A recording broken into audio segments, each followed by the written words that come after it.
Hello, this is Greg Scorzo, and you're listening to the Culture on the Offensive podcast. This is, I believe, the first podcast that you'll be listening to from Culture on the Offensive for quite some time because we've had a pandemic where we, fortunately or unfortunately, went silent for a bit and had to transform our organization.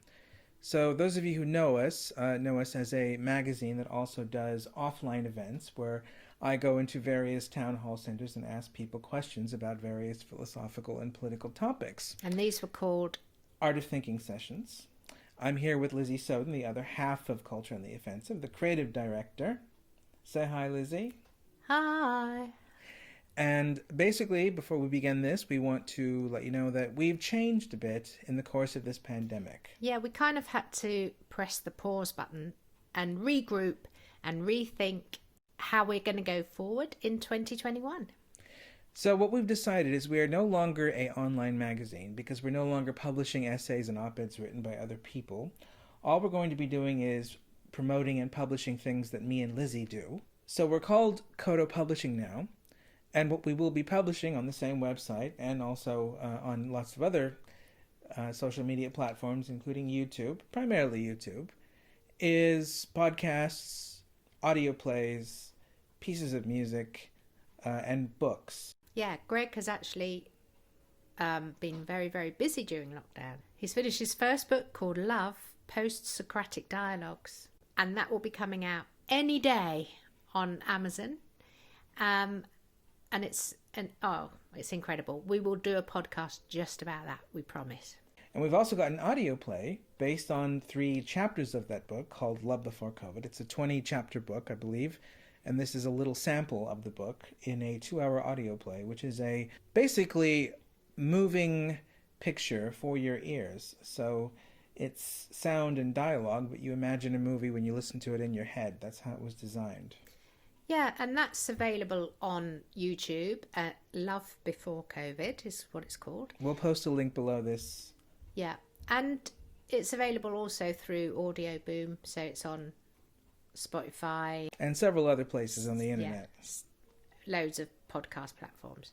So basically we're trying to get material published, online publishing, which kind of carries on our ethos around the art of thinking. And what was the ethos? Well, the ethos was to get people to sort of take their blinkers off a bit and try and understand that any issue or any concept or any idea has infinite ways of looking at it. And people do have different explanations for the same phenomenon. And it's not simple and it's not black and white. And no matter what position you try to advocate or argue for, you will be confronted with numerous paradoxes and things that make you cringe and go, ouch, that seems really cold and unempathetic. And you'll get confronted with people who see it totally different from you, who you may think are your enemies or they're evil. And some of them may call you names or threaten you. Yeah, and some of them may not want you to have a voice. Some of them may try and censor you. Yeah, I don't know why they do that. Is it because they're insecure? Well, there is a fashionable view at the moment that I thought Culture on the Offensive was an implicit rebuke to. And that fashionable view is the view that speech that is wrong harms people and thus needs to be stigmatized. And people who exhibit that speech need to be socially ostracized rather than debated or given a chance to win a possible argument between them and their political opponents, whatever their political opponents might be. Well, the sad thing is that when you say people who are wrong, it's totally subjective who's wrong. Well, it's not totally subjective. There is truth of the matter. But in a lot of people's views, their beliefs are true, when in fact they're just opinions or beliefs. And because they're so invested in them, they get very angry if people have other ways of seeing things or other explanations. They see their beliefs as preconditions of being a decent, compassionate, kind person, and anything else as something which needs to be sort of kept out of society through intense, deliberate marginalization of people who hold those alternative views. Yeah, and it happens from both sides of the spectrum. It's Well, it happens more by one today than the other side. Yeah, but I still think, people demonize other people who they don't like or they disagree with. So rather than say, let's agree to disagree, or I'm interested in what you have to say, or I wonder why you see things that way, they tend to say, you're a piece of shit. I don't want anything to do with you. I hate you. You know, it's funny. You took the words out of my mouth. I was thinking you're a piece of shit as the expression that they would most likely use. And you said it before I had a chance to verbalize it. It's like we have telepathic connections with each other. It's quite frightening, isn't it? I know. COTO are one. Not really. We're not really an organization. We're a couple that does stuff. Yeah, so Greg is a philosopher who managed to escape the academy and the constraints of the academy. Why did you do that, Greg? Well, that's an interesting, complicated question. I have a PhD in philosophy. I taught philosophy for 5 years at Nottingham University between 2008 and 2013. And although I had two very lovely PhD supervisors, Neil Sinclair and Andy Fisher, who are lovely guys and who were great at helping me finish the damn thing, I didn't feel like philosophy itself was a terribly philosophical enterprise. You mean academic philosophy? Yeah, analytic philosophy, where I was trained in, it didn't seem like it was terribly philosophical. It seemed like it was a series of conversations about very complicated engineer manual style texts where participating in the conversations was doing less to illuminate what the text was about than showing off and posturing and competing with other people about how precisely one understood the text. That's what it seemed to be about to me. And how well you knew words that no one outside of that tradition would ever possibly understand. Well, there was an assumption that if you could explain something in great detail, this was evidence that the thing you were explaining was a certain way. And I always thought that was foolish, because you can't explain something in great detail unless you know that you know enough about it to explain it in great detail. And philosophers never did the cross-checking amongst each other to make sure that they knew enough about, say, language or causality to try and explain it in detail. So, kind of when you left academia, because I think you're a philosopher through and through, you think all the time, you come up with new ideas, you're an original thinker. When you left philosophy, is it kind of like you wanted to take philosophy to the people? Like in the old school tradition of kind of engaging people, philosophy and practice. So when you're doing art of thinking, you really enjoyed getting people to become philosophers in a very sort of old school. So you're making them think about things in different ways. Well, I wanted to get people to think philosophically about various political and social and aesthetic and existential issues in those talks, which unfortunately we couldn't do anymore because of COVID. But I wanted to get people to think philosophically because it seemed to me like at around the time we started Culture on the Offensive, 2015, there was a kind of hyper-emotionalism about social issues that was making people really not want to have conversations but just throw tantrums and emotionally strong-arm other people into believing whatever it was they believed. And it wasn't always the case that I disagreed with the people that were doing the strong-arming, but I always fundamentally thought that strong-arming and intimidation and very kind of angry, threatening language is never a good basis for social change. Nah. This just gets ridiculous because no one ends up listening to the other person. They sort of characterise what they think that person believes because someone on Twitter said that. They never... Do you mean caricaturize? Caricaturize. So you can tell he's a philosopher. He's got longer words in his vocabulary than I have. Oh, God. And also I always get everything wrong. No, I always get everything wrong, I thought. Well, you get most things wrong in everyday life because you have your head in the clouds. That's true, I do. Yeah. So your superpower is philosophy, which doesn't enable you to put shelves up. No.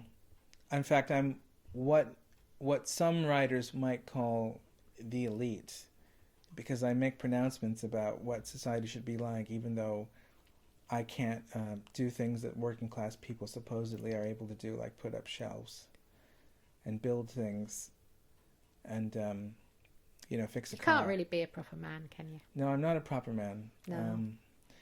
You You're could just say, yeah, I'm not really a proper woman either. That's the problem. you're just you're just head in the clouds, man. Yeah. But then, we need our thinkers in the world. Well, they can be heavily annoying and very threatening to people. But that's, I suppose, part of the mantle that you have to bear when you do anything interesting in an age where everybody wants conformity based on emotional strong-arming and histrionics of one sort or another. I think the most important thing is that although you're a thinker, you don't sort of put yourself on a pedestal. You're always learning from other people. So you don't think, oh, I'm a more superior person because of my intellect, as opposed to an amazing person that can build things. Or No, I think I'm mostly inferior to most people. The only respect in which I can do some things that other people can't do is I can speak philosophically and encourage that in others. I can write fiction. I can direct audio plays and films if I have people helping me. And I can do not music, but musical gestures that are fascinating to me, because a lot of the music I love has been created by people who don't know how to do music. Greg is not only a thinker and philosopher, he's also devours music and has an incredible knowledge of music, not mainstream, obscure. Well, I also like, the Police and the Beatles and things like that. The Police, please. I hate the Police because I was a punk and you had to hate the Police. I know, but I grew up in the US where the Police were sort of an artsy band from England. Weird. Who sang about synchronicity and Jung and technology. I just couldn't get past Sting's fake reggae accent. It just sort of fake West Indian accent. It was like, don't stand, man, don't stand. Well, I never assumed He's from Newcastle. I never assumed it was fake, so it never bothered me. I thought he really was Jamaican. Oh, God. I assumed there must be some white people in Jamaica, and he must be one of them. So it didn't bother me. Well, it didn't really bother me. It just made me laugh. My background, basically, is that I'm a kind of art school person. I've done millions of years in art school. Millions, far too many. 5. I've done 6 years in art institutions. Well, you have a master's. Yeah, I have a master's. In fine art? Yeah. No, art design studio practice. Oh, was that an interesting experience for you? Was that fun? Yeah, well, I kind of had a weird relationship with art college because I went when I was a punk, when everyone went to art college, because you didn't need A-levels to get in and no one wanted to work and everyone wanted to be in a band. So everyone went to art college because then they got a grant. Right. In the days before students had to pay. And yeah, so I sort of did a really great foundation because I'd been kicked out of school when I was 16. And then I went to do a degree course in Coventry, actually. And I had a great time, but I didn't do any work, which was a bit... Well, I did work, but I didn't do what I was supposed to do. I ended up making pop videos because I really was interested in video and film. And in those days, I was making Super 8 films and using old black and white reel-to-reel video. Oh, yes, because I'm an old lady. So this would have been late 70s, early 80s. And you were working in an environment where people didn't think that filmmaking was a form of fine art. Yeah, they just thought it wasn't art. And so I kind of scraped through my degree. I had a year out and worked making 2 pop videos for Special AKA. It was a really great time to be in Coventry. And when I finished, I came back and I did independent, sort of community-based filmmaking. So, wait, why did you leave Coventry to come to Leicester? Because there was a Super 8 film workshop in Leicester. And we actually did a couple of Super 8 film festivals, which were amazing. There was a few people like Grayson Perry showing films, Derek Jarman, Wim Wenders, Wim Wenders. Yeah, so anyway, we did loads of stuff. And then I worked for a long time doing filmmaking in the community with, in inverted commas, disadvantaged groups who didn't have a voice. And how did you give them a voice with filmmaking? Well, we just worked around things they wanted to talk about, basically.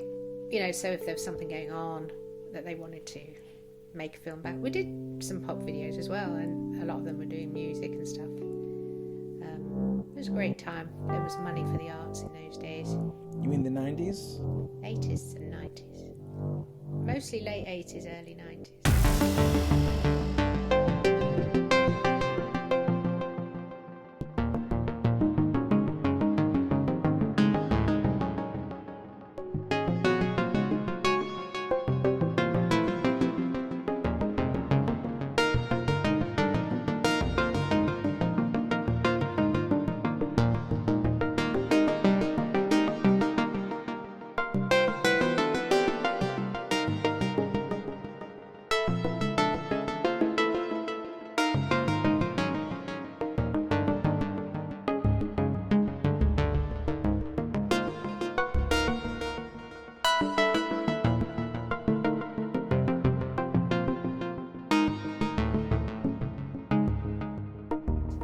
And you also are kind of infamous around Leicester, the city you currently live in, the city we both live in, because of an organization that you helped found called Soft Touch. What is Soft Touch? Soft Touch is, I suppose you would say, a community arts organisation. But I am aware that when people talk about community arts, they think face painting or lantern making, or which are fine, you know, get people doing crafty activities. But Soft Touch was an organisation that used arts as a tool to really develop people, build confidence, build skills, which they would then use in other aspects of their lives. So the arts was kind of more of a tool, vehicle. So if we were making a film, we'd be kind of saying, yeah, you are worth being listened to. Mm-hmm. You know, even though you're demonised by society generally. Here's a good way of positive self-expression. But also, it was a very bottom-up approach. It wasn't like, I used to work for the city council doing community arts, and you'd be like sent into some neighbourhood centre to do pottery with the youth group, you know, because this would improve their lives. And you just think, oh, fuck off. Because you'd get there and they'd just chuck the clay around, which is probably what I would have done if someone arrived with a load of clay and I wasn't interested. So we had a very different approach. We would get to know people, kind of find out what their interests were, find out what their barriers were, work with them, and also look at things like developing skills that could be useful in terms of finding jobs, economic regeneration, taking responsibility, developing their own path, working with mentors from businesses and community. So we were kind of expanding their horizons, I guess. A lot of these kids were excluded from school and had no way of expanding their horizons. And it was really, you know, economically deprived areas, basically. Mostly white working class kids who were the most, you know, who had the least opportunities. And I think that the model really worked because we could get to know them, do development work in a way where they were deciding what to do rather than us deciding for them. Anyway, I made loads of films with them, and then the local authority was always a bane in our lives because they didn't understand what needed to be done. So I decided very foolishly that I should work for the local authority and change things from the inside. Okay. So I ended up managing a local authority art centre. So there was art studios, video studios, music studios, and the community would come in and use it, and it was just a white elephant, basically, because you had to work with the community to get them to come in and use it. Okay, and I suppose I should ask, how did doing all of that lead you to suddenly doing Culture on the Offensive with me in 2015? Well, I kind of went from doing this arts centre management to doing arts development in the city, which was sort of developing participatory arts and also independent film, theatre, all that sort of stuff, to make the city more of a sort of cultural hub. And I was kind of involved in strategy for the cultural quarter. And then I moved from that. It was too stressful, let's just say. Working for a huge bureaucratic organisation gave me a breakdown. So I ended up going back to filmmaking and doing club visuals and event documentation. But all the time I sort of wanted to, it seemed a bit like, should I say shallow? It was very much linked on form and not content. So if you're going to document an event, you're not really saying anything about that event. Right. If you're making a club visual, you might be going there and, you know, people will be tripping out to it, but you're not really commenting. And I'm someone who can't keep my gob shut, really. I know. I like to change the way people think, and that wasn't allowing me to change the way people think. When we met up, I was an artist, you were a philosopher. We're both thinkers. I learned a lot from you about philosophy. And I learned a lot from you about people. You do. That's the other thing about philosophers. They're not terribly good with people. Well, no, that's not fair. Some are better than others. You are good with people. That's an unfair thing to say. But maybe you don't understand people as well as you understand concepts.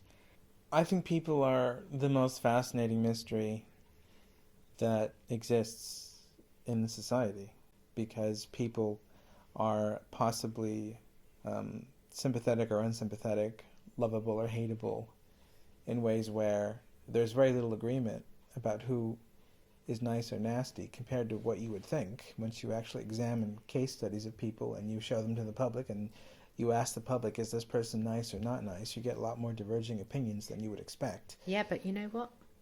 People are nice and not nice. Yeah. They're not one or the other. And there's Most also people, unless, can you imagine someone who's always nice? Yeah, well, That'd what's fascinating is such a pain in the arse. the mystery of what happens behind closed doors and whether or not you can trust people who appear to be nice in society when you examine the contents of their family life or their home life with their boyfriend or girlfriend or whatever it might be. And there's always a possibility that most people could be horrendously abusive if you were to videotape their indoor house lives. And we can never know one way or another. No, it's like in the 80s, I think it was the 80s, early 80s, there was a guy called Dennis Nielsen who was a gay guy who murdered young gay men. And I think he cut them up or something. It was like really gory murderer. Mm-hmm. But my mate worked with him as a chef and he was really nice. Yeah. And then they found out he was the murderer.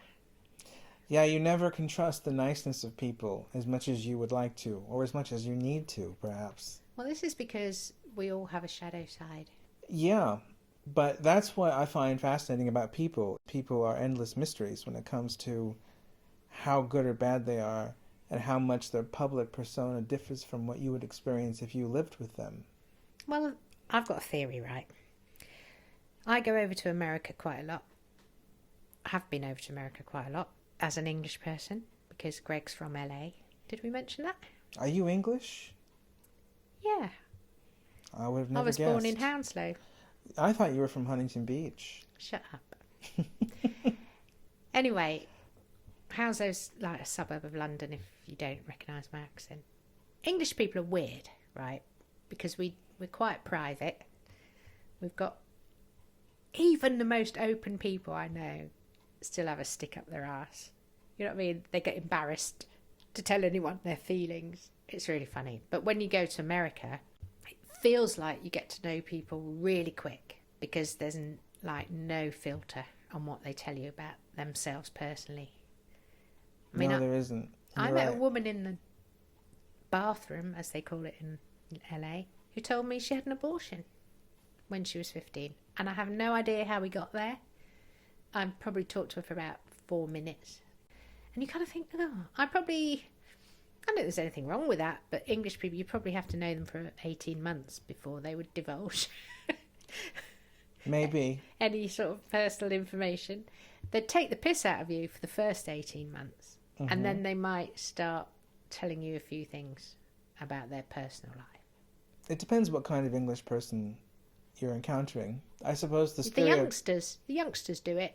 The stereotypical English person might be what you're describing, but I've met some people who are quite open and bolshy, as they say, in this country, too.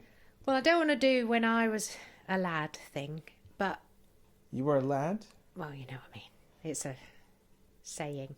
Hey, when I was a lad. So, are you saying you Monty Python-esque. You self-identify as a woman? Oh, shut up. So anyway, when I was young, we had a sort of dignified silence where you wouldn't like splurge out all your private problems onto people unless they were very close friends. Now I notice that, I don't know whether it's the advent of social media, but, you know, we know everything about people. And, well, in the younger generation, they're well up for telling everyone any little thing they want to know. Oh, this is so unfair because not all young people are like that. But there is a certain subsect who like to tell you everything about themselves. And however unique it might be or unorthodox it might be, they insist that you should accept them. And if you don't accept them, you're a horrible person. And it seems like there's a sort of me, narcissistic type. I mean, everyone's me, and narcissistic when they're young. But... Well, there's a moral divide. I think they've got an amplifier. They can amplify their voices on social media. Well, they're politicizing things that in the past would have been considered just personal things. So, for instance, there are obviously very eccentric things about myself that other people might not accept, which is fine. But I would never consider it a kind of political crusade to admonish them and finger wag or threaten them or call them names if they didn't accept things about me, like the fact that I don't find it easy to get up early in the morning, or I don't want to have biological children, or I like very strange music that sounds to most people like screeches on a blackboard. Like, I don't consider it highly offensive. If people don't like your music. If people don't like those things about me even, or don't sort of approve and want to validate me. Whereas it seems like there is a generation of people, or at least there's a subset of the younger generation, which sees that validation for whatever eccentricity they might have as a kind of necessary condition of being treated with dignity and respect, something that they are owed by society, and something they have a right to kick off and threaten people if they don't get. I think there were always that subsect of young people. Mm-hmm. We all knew them. We all knew sort of entitled, bratty, it's not fair sort of young people. I really hate to say this, but it was, in my experience, it was mostly sort of middle class kids who had everything they wanted anyway, and they'd still be stomping about things not being fair because they had nothing else to do, because they didn't have to go out and earn money or have Saturday jobs. Or well, what's fascinating is the movements associated with that tendency have kind of become less about class and more about identity, because people who have more amounts of money tend to demand more from society and tend to kind of make a case that they're being mistreated much more vocally and vociferously than, say, the class of poor people do. God, I'm so glad that we didn't have social media when I was young, because I was such a dick. Really? Oh, God. And I was so opinionated, and I thought I was right about everything. And I was really naive, but I would be shouting at everyone because they didn't know and I knew. And this is the thing, that kids like that, who are sort of being rebellious and breaking away, and I wasn't a sort of it's not fair person, I was a fuck you person. And I'm going to say what I think, and I'm going to be who I want to be. The difference is I didn't really ironically, I didn't want people to accept me. I wanted to freak them out and scare them. So anyway, but regardless of that, we weren't amplified like these kids are today. We didn't have the voice these kids have today, because we might, even if we had a demo about something, we'd be at a clock tower with a load of placards, and people walking by shopping might hear what we were shouting about, and we'd do a demo through London and people might see the placards, but it wasn't in their face every time they opened Facebook or every time they went on Twitter, or these opinions by people who don't really know what they're talking about. Well, it sounds like what you're describing is the fact that social media has democratized communication. Although that has obviously positive effects on society, one negative effect is quite unreasonable tantrum throwing or even hateful voices. Mostly young people are quite louder and more powerful than they were in the past. And also it seems like, because young people are the ones who believe things the most strongly, because they're, we're all narcissistic and twats when we're young. Theirs are the voices that are they're the voices that we see most, because as you get older, you don't really give a fuck. You think, you don't really care what people think, but when you're young, you really want to be right and prove everyone else wrong. So they're the voices we see, and people confuse this with, they kind of think, oh, this is what society thinks, because there's all these people saying it on Twitter. Right, and we don't know how representative Twitter is of society. It isn't representative of society.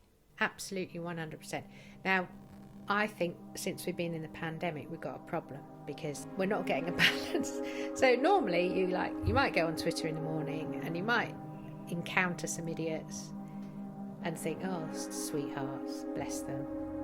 And then you go out into town and you sit around with your mates and you have a work meeting, or you do an event and you meet real people, and you understand that real people are complex, don't think in black and white, have lots of things in their lives that they care about other than politics, and involved with their kids, their gardening, they have hobbies, they go for country walks. But now, because we've been locked down, it's like you think that people only exist to have an opinion, which they put on social media.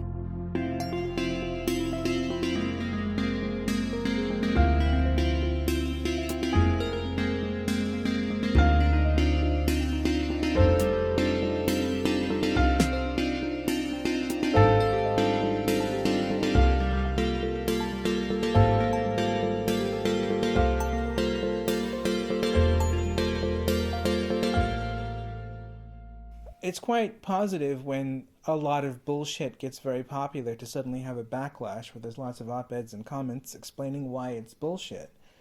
But what is negative is when people in power of social media, or people who are running social media, are sort of taking the side of the bullshit and trying to marginalize content that in any way challenges or questions the bullshit. I wonder why they do that. I wonder how that evolved. Is it because they kind of thought, oh, here's what people think, because all the people on our platform are saying this, so to make money and to get more advertising, we've got to keep these people happy because they're the loudest voice. So I know what we'll do, we'll kind of assume that's what people think. I mean, journalists, I can't believe it's so easy being a journalist now. All you have to do is go, people think this about this, by going on Twitter. A lot of journalism just seems like gossip about bullshit opinions, yeah. That comes from looking at Twitter. And other places. But it's a difficult conundrum, because you can say on the one hand that in the name of free speech, you should allow everyone to have a voice, especially people who want to correct bullshit. But you could also say that if the majority of the tech companies are run by people who believe in the bullshit and want to marginalize believe in the bullshit and want to marginalize the voices that don't, you could say it's their right to do that because they're private organizations. Well, the problem is with tech companies that most of those people who work for them have only grown up in social media age. They're all young and, I don't know where they come from. Young, privileged and idealistic. And some of them are a bit older. like Jack Dorsey Yeah, but they... and Mark Zuckerberg are not exactly, 20-something millennials. How old are they? I think Mark Zuckerberg is close to my age, and Jack Dorsey is maybe a little bit older, and I'm 41. Well, they've grown up with internet, haven't they? They don't understand people very much either, so they probably think, oh, what people write on our platform is what the world thinks, because they don't get out much. Well, it's difficult because if you, for instance, just turned on regular radio or television, you might think that the world is a lot more into things like identity politics than it really is. And they sort of seem to think that what's in the zeitgeist is reflecting public opinion about social norms and moral goods. And the problem with this particular era is, for the first time, maybe it doesn't. Maybe public opinion, as it is expressed on the BBC, for instance, is not so much about what the public thinks, but it's about a small group of people with loud voices trying to educate the public. It's kind of always been that. I mean, you've always had the moral majority kind of carving out the narrative. The thing is, the moral majority changes. Yeah, and a lot of what the moral majority believes now, you could call quite sensibly extremist stuff. Well, I think, have always been a total lefty. I was a very political activist when I was young. But a lot of those ideas that we kind of explored throughout the 80s around feminism and politics have kind of got, in my view, kind of corrupted and twisted and gone away from kind of the values that we had, which were, around sort of solidarity, and it was much more around class and economic redistribution and critiques of capitalism and how to make that better and more ethical. It was about unions, it was about solidarity with groups that were struggling, and solidarity is something that seems to have gone, because it seems like everyone just wants to compete with everyone to say, poor me, I'm more oppressed than you. No, I'm more oppressed than you.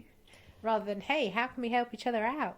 It sounds like you don't like contemporary identity politics. I don't understand it at all. So, when you say that you don't understand identity politics, what do you mean by identity politics? I mean the sort of thinking and ideas that are around today that sort of started in the academy in the 80s, 90s, where there was a theory about intersectionality. So, it might have been a given that certain groups were discriminated against. For example, if you were gay, you were discriminated against. Women were discriminated against in some aspects of life. It kind of became like, hold on a minute. There was a lot of white feminists at the time who were like middle-class white feminists who wondered why there weren't any black women at their self-indulgent conferences where they all drank herbal teas and ate muesli. And they were kind of like, oh God, there's no black people here. And then they sort of came to the conclusion that the black women weren't attending because they were more oppressed than them. So there was God, they've got double whammy. They've got vaginas and black skin. The weird thing is, there was never a kind of thought that crossed their mind that maybe a lot of women of any colour weren't really interested in feminism. But anyway, intersectionality grew, or this idea of an oppression axis where who was the most oppressed in society was sort of formulated, and you sort of, it was kind of like a point scoring system, and then that sort of formed the idea that, okay, we have these different demographic groups who have differing amounts of oppression within certain areas of their lives. So we need to make those people be equal in any aspect of Western civilization. We need to make sure that there's an equal amount proportionately equal amount of those people within any sort of sphere of public life, really. It sounds like you're highlighting two ideas. The first is identity politics equates inequality of outcome with oppression. So if any demographic on average is less likely to have positive outcomes than another, which is more dominant, that's seen as oppression. So for instance, if people of color are more likely to get harassed by police, less likely to have access to housing, more likely to grow up in poverty, less likely to be a big CEO, less likely to be the lead in a rom-com, that's seen as oppression. So that's the first idea. The second idea, which you're talking about, is the idea that a hallmark of oppression is that in the media, you see the dominant population more than you see all the other populations. And to correct this, you need to make sure that all media has representations of population demographics that are not straight, white, or male. The weird thing is, a lot of media now is kind of, I haven't got a problem with this, but, because they've sort of worked towards getting positive representation of the wide range of racial demographic groups, for example, minority ethnic groups, it seems like there's more minority ethnic groups in Britain than there actually are. So proportionately, there's more people represented than there are who live in the general population. Now, I haven't got a problem with that. That's fine. Historically, those ethnic minorities were underrepresented in every sphere of the media. I think that there may be an argument to say that positive role models for young people are good to be able to be seen. But would you agree with the claim that if a population is a minority, it needs to be on television more than it is represented in the population? Because if it is a minority, it means it's going to have more prejudice against it unless it's seen more. Well, that might be an argument. But the thing that worries me most is that we're kind of cherry-picking people's attributes. Like, I was brought up in a left-wing tradition where, it was really, really important that people were not judged by the colour of their skin or their economic situation. So, class, sexuality, background, where people we try as much as we can not to be prejudiced against people by virtue of the demographic group they come from. At that time, you did see more working class people on TV. You saw more working class actors, you saw more working class directors and writers, and so it did, media did start to represent people. We got more working class politicians, for example. And that to me seemed to be more important because the working class, often the poorest people in our society or the people who come from underprivilege, also contain a lot of ethnic minorities. So, if you grow up on an estate in London, or if you grow up where I grew up in Hounslow, I was in a white minority. So, the working class backgrounds of people included a lot of ethnic minorities. So, having working class voices meant that those people were seen. But it just seems to be more about economics. What would you say to the argument that race is more important than class? Because with class, there are more opportunities for you to economically advance than there is with race, number one. And number two, even if you have economically advanced as a person of color, you'll always experience or have to deal with bigotry and subtle forms of, let's say, microaggressions in a way that you never will as a white person. That may be true, but every single human being has to deal with some kind of prejudice or non-acceptance. So I have to manage bipolar, for example. No one really knows that. If they looked at me, they could see a white privileged person. Well, they could see a crazy person. Or they could see or they might go, oh, this bloody psycho. Or, if they're talking about people who are mentally ill, Yeah, I could think that if someone says something derogatory about anyone who has mental illness, like calls them a psycho or a schizo or a crazy or mad, I could take that personally. A lot of people do. And that is a part of identity politics as well. Yeah, but I don't think those human beings would look at me as less of a person. I don't know. I mean, I say so-and-so's mad and so-and-so's crazy if they're behaving in a way that's mad or crazy, and I know that I can behave mad and crazy. I don't see it as a derogatory thing. I see it as a sort of factual thing of all of us sometimes. But do you think that because they face greater stigma and they have more problems to deal with cognitively because of mental health or whatever, that people with illnesses like bipolar should be treated with more compassion than a normal person, and that compassion should express itself in the absence of terms like psycho or things like that, which might make the bipolar person feel even more stigmatized? Well, the weird thing is that, you see, it's complicated. In some cases, that might be true. Those ideas might be true. But it's not true of everybody. And when I'm saying everyone has their cross to bear, people who, we're all, our skin colour is visual, You can see it immediately. You can look at someone's appearance and know their ethnic background.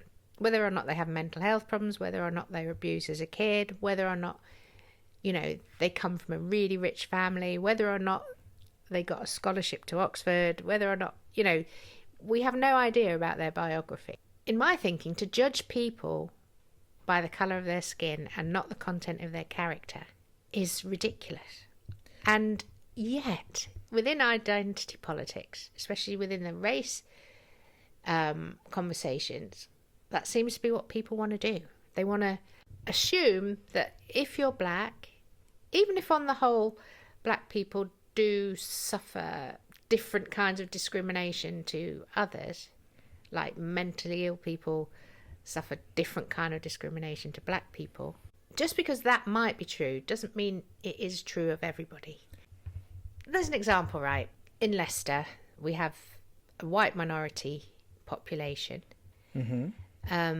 We have a massive Indian population. In fact, we've got the biggest Hindu population, I think, in Britain. We've got the largest Diwali outside of India. That happens every year. But the richest people in Leicester, the richest businessmen in Leicester, are Indian. The most wealth in Leicester is owned by Indian families. Now, they were Ugandan Asians who came over, probably from pretty educated backgrounds, were kicked out by Idi Amin, settled here, set up businesses, and are very, very successful. Their kids do very well at school. They've got a very strong work ethic in their culture. Education is seen as very important. They're not really into doing sort of subjects where they think you wouldn't get a good job. So they're not so much into cultural studies. They're more into being a doctor or a dentist or, someone who earns lots of money.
What would you say to somebody who says that the mistake of the left was to think that power was equated with money, when actually power is about equality, it's not about money? So even those rich Indian people can have less power than you because they'll always be more marginalized, they'll always be seen as more of the other, they'll always have less opportunities because of that, they'll always have to worry about discrimination in ways that you won't, even if they wind up being able to own mansions and you have to, rent a small flat. What would you say to that argument? Well, I would say that would have been true, anecdotally, and actually based on data. That may have been true 40 years ago, possibly 20 years ago. But in terms of Leicester, for example, in terms of success in education and sort of economic success, it's actually white working class boys who do the worst, who are most likely to be unemployed, most likely to be homeless, less educational attainment. And, even sort of black kids in Leicester do better than white working class boys. So do you want an identity politics that, rather than focusing on rich Indians, focuses on white working class boys? No, I just think that identity isn't important. Of course identity is important in terms of your individual circumstances, as I keep saying.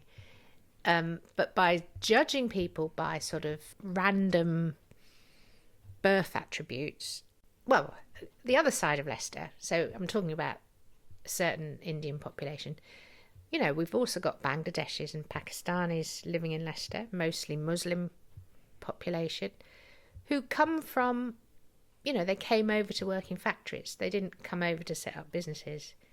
They weren't sort of treated with great joy at their arrival. They came from uneducated backgrounds. And the area, for example, where there's most health disparity, where there's been most COVID outbreak, are in those areas where there's high poverty.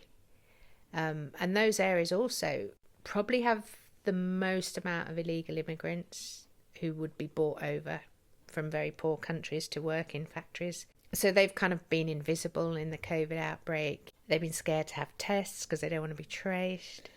But do you accept the claim that really the important signpost of power is equality within the whole society rather than how much money you have? Or do you think the actual important signpost of power is money? I don't think it's either or.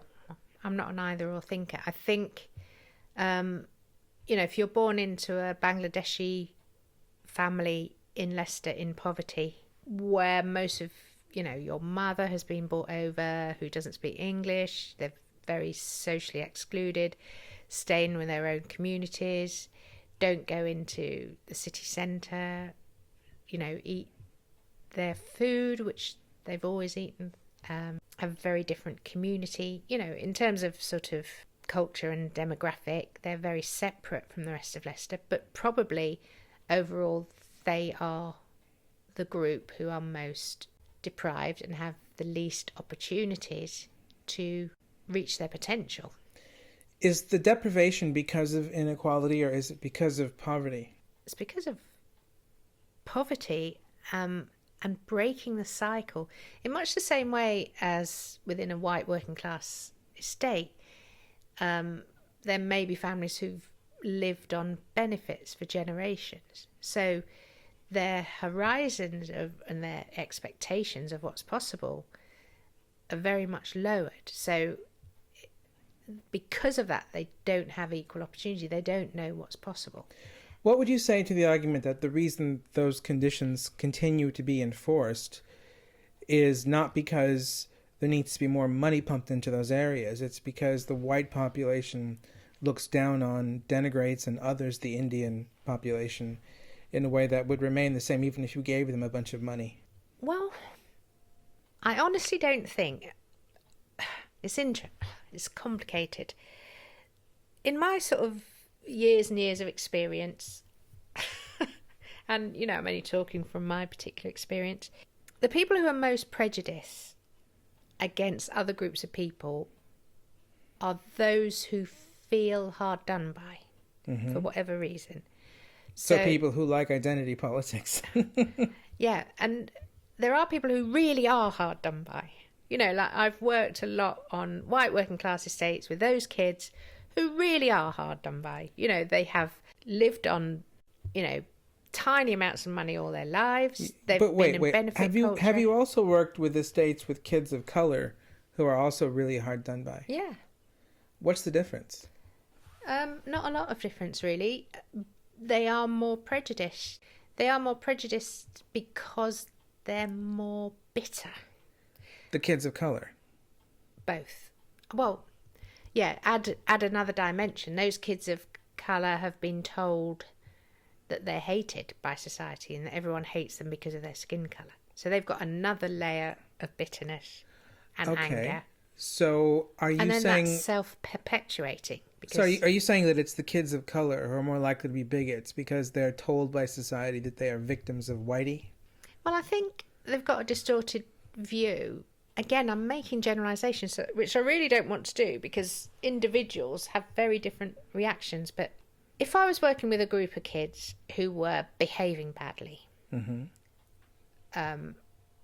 and nicking stuff and getting involved in criminal activity. And those were predominantly the kids you did work with? They were the predominant kids I did work with. Okay.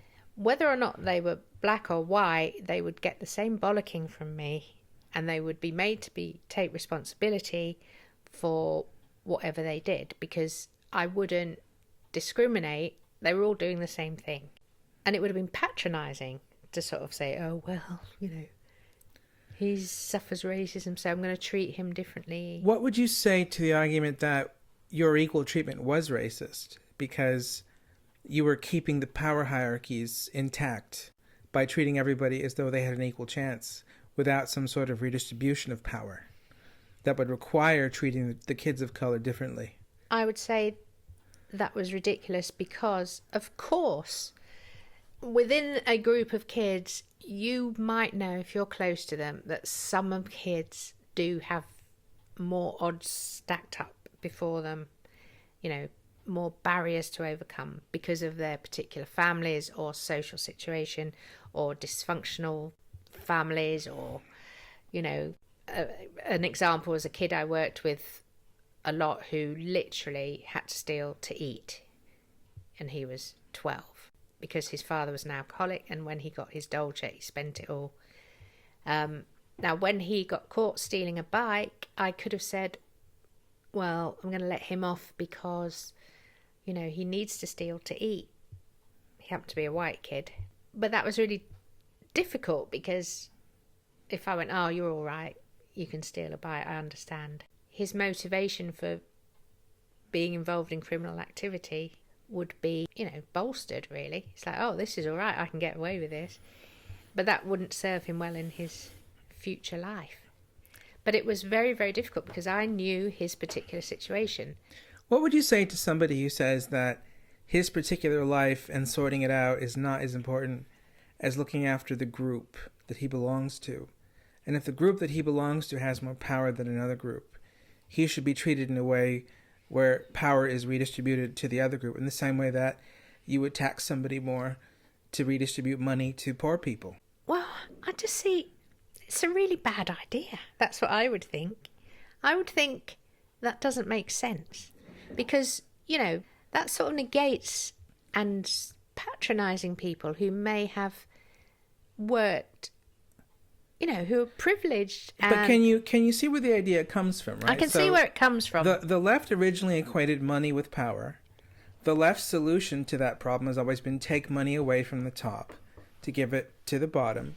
Since they've substituted equality with money in identifying the source of power, they think now you got to take power away from the top to give it to the bottom. And the way that you do that is you don't treat people as individuals.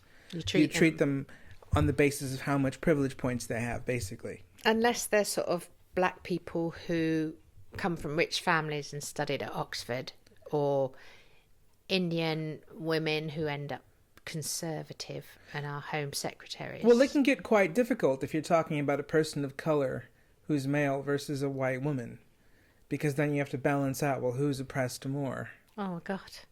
rather than treating them as individuals and looking at their beliefs. And But isn't that sort of similar to it's difficult to decide how much to tax certain people? yeah, here's the thing. In London, for example, where I grew up, on,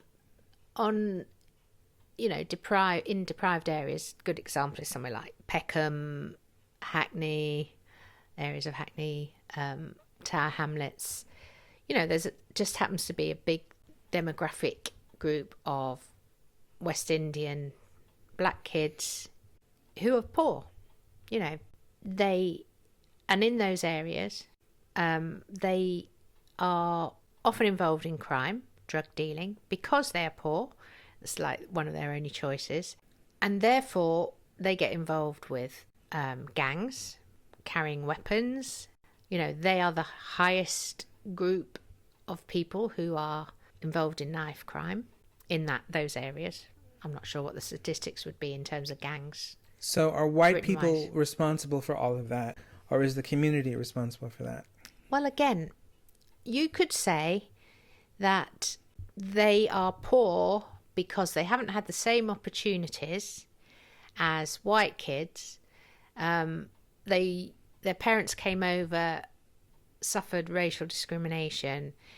They ended up living in sort of ghetto lives because of the colour of their skin, even though they came over from the Commonwealth after the war to take up jobs that needed to be done because men had all been killed in the war. But then they really did suffer racial discrimination and they ended up in sort of ghetto situations.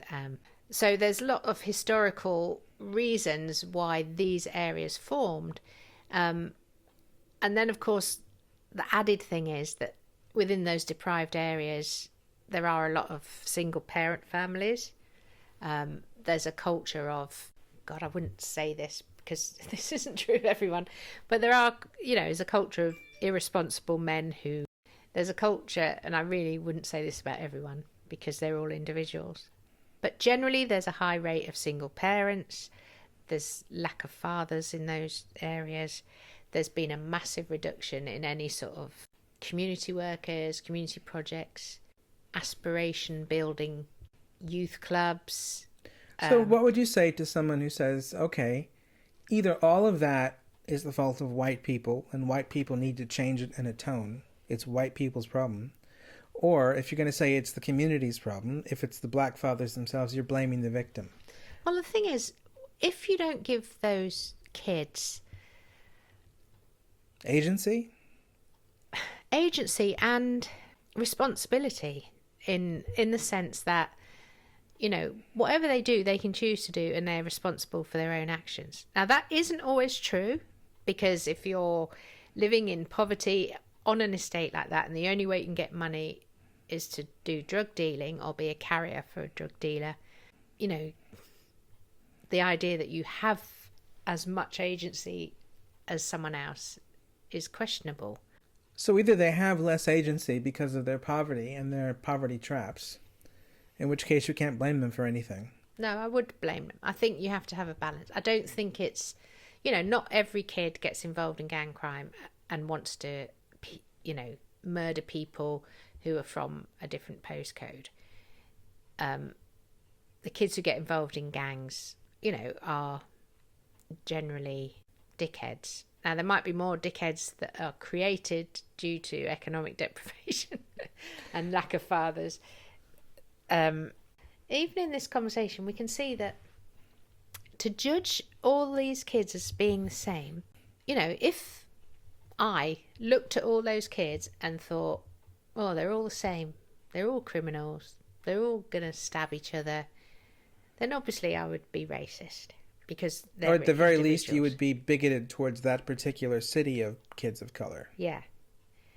But you would be combining probably racism with classism, because you'd be unafraid. I'd be looking down on them. And you'd be unafraid of kids who were black, who were middle class. Yeah. So it would be particularly poor black kids that you were targeting. Yeah, but I might also think that if I walked into Braunston Estate and there was a load of hoodie kids who were all sitting around. Well, the question is, inhaling lighter.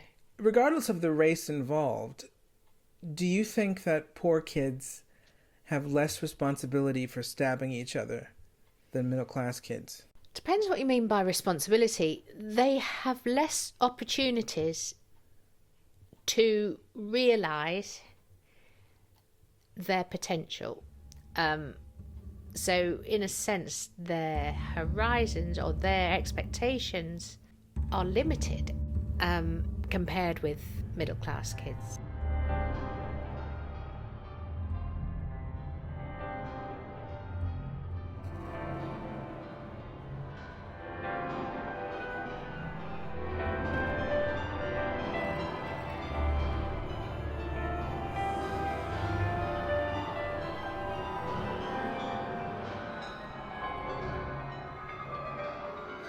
Have you ever seen the film Irreversible by Gaspar Noé? Yes. Do you remember the scene where Monica Bellucci finds herself underground in a tube station that's abandoned? She encounters a drug-dealing rapist. He holds randomly a knife to her neck and then anally rapes her and then beats her into unconsciousness. Have you seen that scene? Yes. Okay, do you think that man is responsible for that? Yes. Do you think it would matter whether he was middle class or whether he was a poor kid with a fatherless home? No. It's difficult. People kind of go, oh, well, if you look at the data, more poor people are involved in crime. They don't have the same moral compass because they're not taught right and wrong, because they don't have stable families. They, can only make money out of getting involved in drugs. I guess what I come back to is that these social issues are social issues. But I don't think it's a helpful idea to narrow them down to a characteristic which people have no control over. Okay, so the rapist in Irreversible, for example, is it irrelevant what background he has, whether he's traumatized by a fatherless home, whether he's been sexually abused by his parents, whether he has bipolar? Is all of that irrelevant because the horror of what he's done is so terrible that he has to have total responsibility for it? Well, there is a case of diminished responsibility. There is legally areas where diminished responsibility is taken into account when sentencing someone who's done that. Okay, so if someone who did that was having a psychotic break, they might have diminished responsibility. Yeah. But if they were not having a psychotic break or were not on drugs of some sort and they just did that and were largely influenced by coming from a bad home or having a mental health condition like bipolar or borderline personality disorder. I think that would come through diminished responsibility. You would think he was not responsible. No, mental health would equate to diminished responsibility, mental illness. Okay, so you think that if he has a mental health condition, he's not responsible for the act? Well, he may or may not be, depending on how it was impacting him at that time.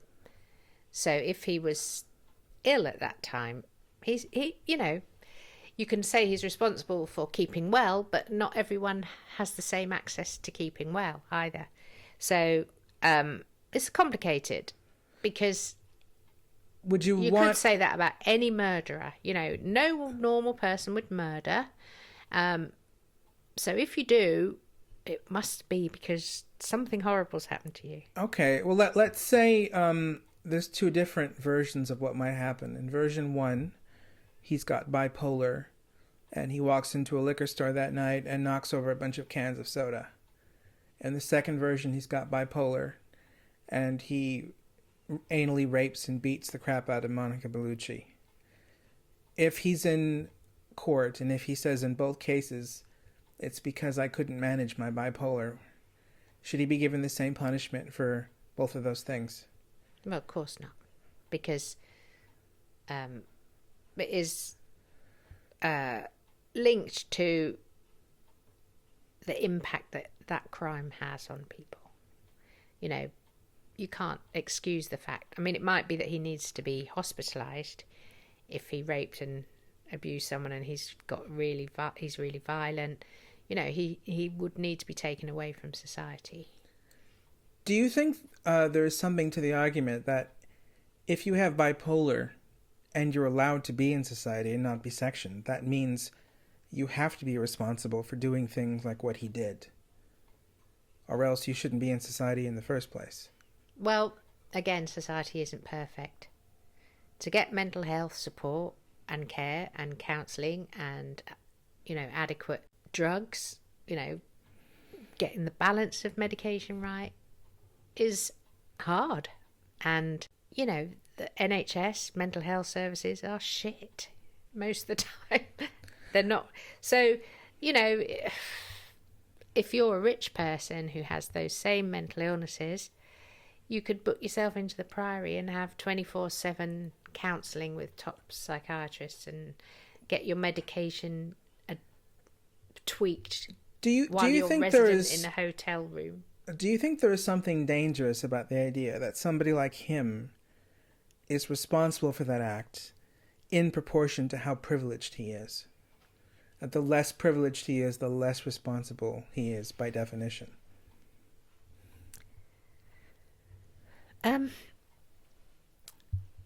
Well, I think we do judge people in that case on their particular biography.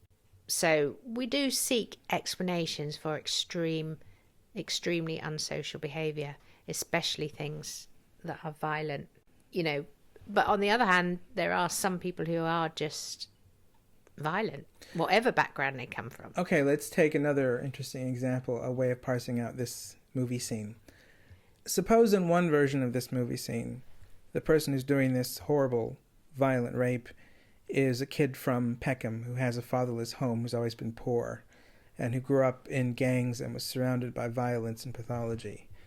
Suppose in another version of this scene, it's Richard Branson who's doing the raping and murdering and beating. Should both of those people... What's his name? Or Brian May from Queen. No, no, the guy who's really, really rich, who's been done for who committed suicide in prison. Oh, Jeffrey Epstein. Yeah.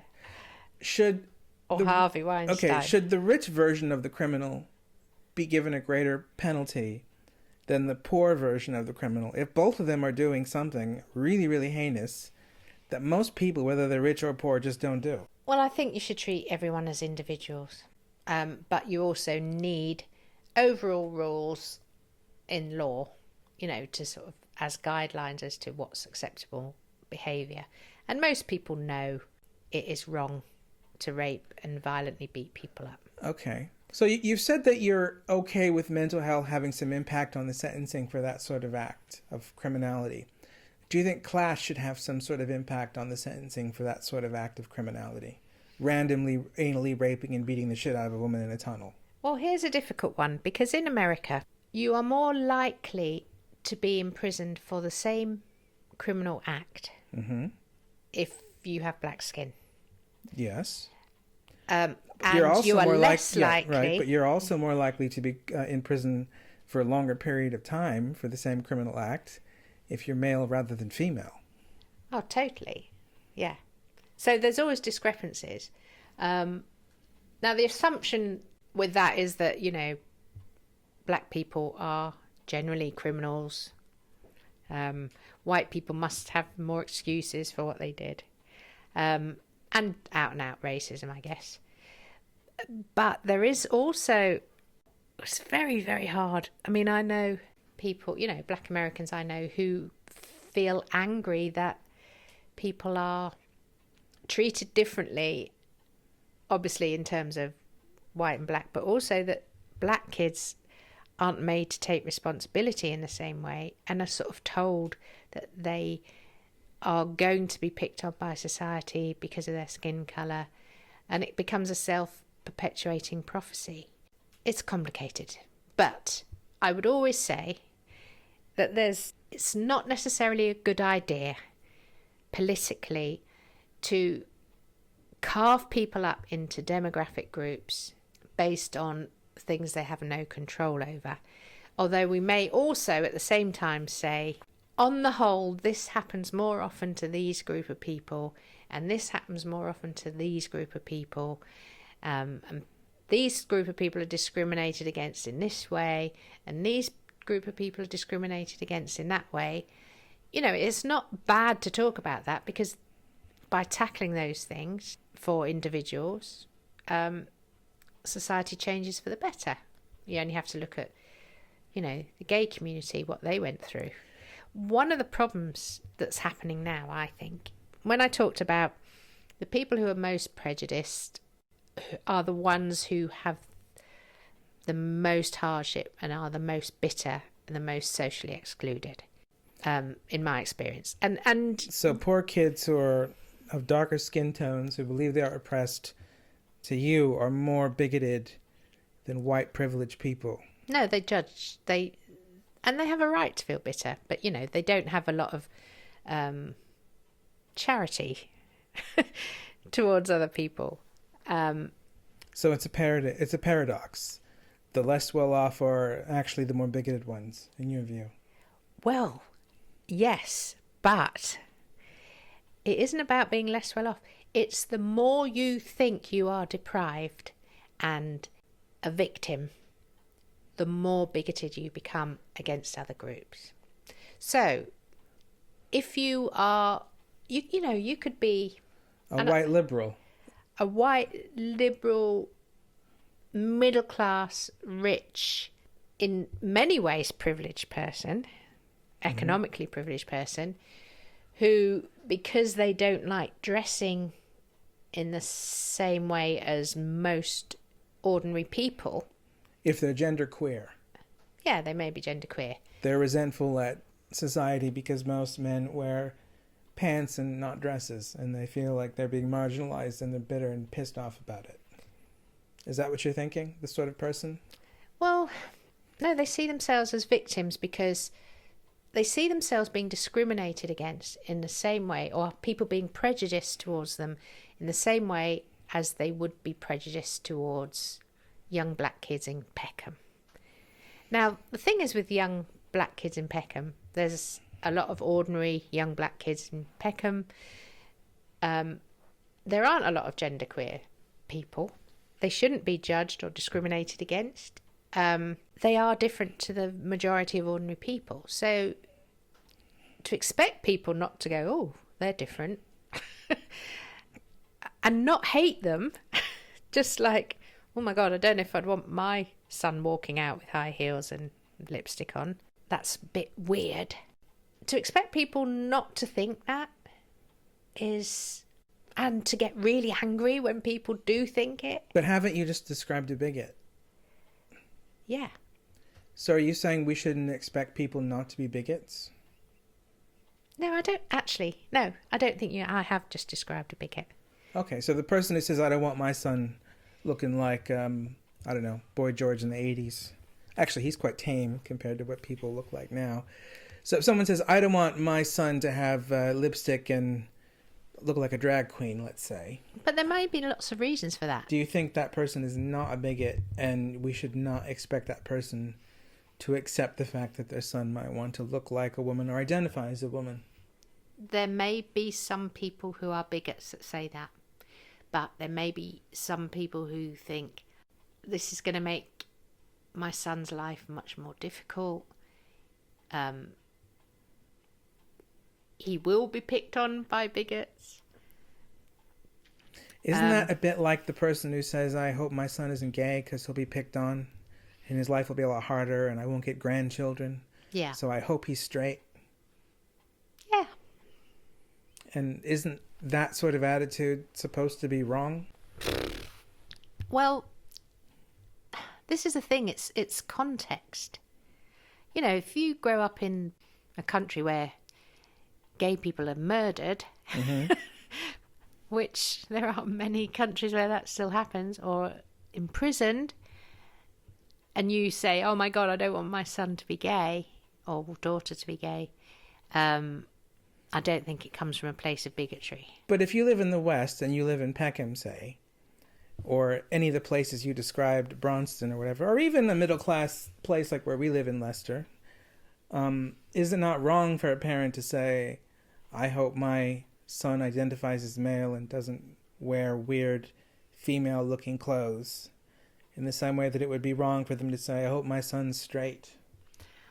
Well, I think society evolves and people need to be persuaded that, if it is true that it doesn't really matter what you wear, whether you're male or female, people need to be persuaded that is the case. And if they think it isn't the case, that it does matter, because people will be judged differently, then they have every right to express that. But, as was the case in days of yore, people would kick their sons and daughters out of the house and disown them for being gay because they were ashamed of them. I'm sure that happens with a lot of genderqueer kids or transsexual kids. Or Are you in favour of that? I think, well, of course, I'm not in favour of anyone being ostracised and kicked out, but I do think there has to be some sort of realism. This is the thing. Everyone's, as we talk, it's complicated. Each individual case where individuals have agency, each individual's background, each individual's relationship with their parents, each individual's relationship to the wider culture. If you're a rich businessman in Leicester who's Indian, being gay is a lot more difficult. Even being an artist is a lot more difficult. So is your position then, it takes time for people to stop being bigoted against homosexuality. It takes time for them to stop being bigoted about transsexuality or transgenderism or genderqueerness. And what's most important is that we give people the time to stop being bigoted rather than give the victims of their bigotry help. Well, I think, if a kid got kicked out of their house because they were gay by their parents, I would hope people would help them and that they weren't just left homeless and, people who it didn't matter to them whether they were gay or not would help them. And of course they would. And they would probably find their own alternative family and people who would accept them for who they are. But you wouldn't expect the parents not to be homophobic. It depends on the parents' biography as well. The thing is, there are bigots in this society. Human beings, all of us, can be bigoted about something. Whether or not, whatever our political affiliations, whatever our gender, whatever our race, whatever our class, we can all be bigoted. Meaning closed-minded about certain things, very, very attached to certain belief systems. So unless you're going to sort of go, right, let's stamp out bigotry, and anyone who's bigoted about anything, anyone who holds a particular opinion very strongly, we're going to lock them up.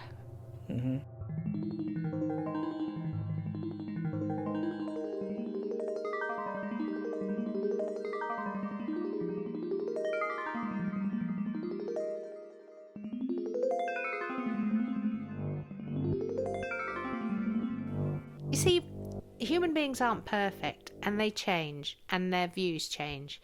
For example, when I was young, a lot of my Indian friends were expected to have arranged marriages. And, a lot of kids I grew up with just thought, right, someone's going to be brought over from India soon, or I'm going to be sent over to India soon to marry someone I've never met. Now, living in Britain meant that a lot of girls started to go, no, I don't want this. Right. But it took a few generations, and it still happens, especially within, the deprived communities or the less economically, because often marrying is a way of getting money, for example. So you think waiting for social attitudes to change is more important than protecting victims of injustices that are the product of the social attitudes not yet changing? I think it's not either or. I think it's all about having empathy and understanding why people believe certain things. What I really don't like is people being hypocrites. For example, kids who adopt woke politics, or anybody who adopts woke politics because it feels emotionally right, because no one should be discriminated against and everyone should have equal outcomes. There should be equal amount of women sitting on boards of big corporations as there are men, otherwise it's not fair. There should be equal amounts of women in STEM science. And the only reason there isn't is because they're not given the opportunity and they're prejudiced. That isn't the only reason. That isn't the only explanation why these things don't happen. Should there be equal women working in mines or deep sea fishing or in steelworks? And that brings us to our next topic, feminism.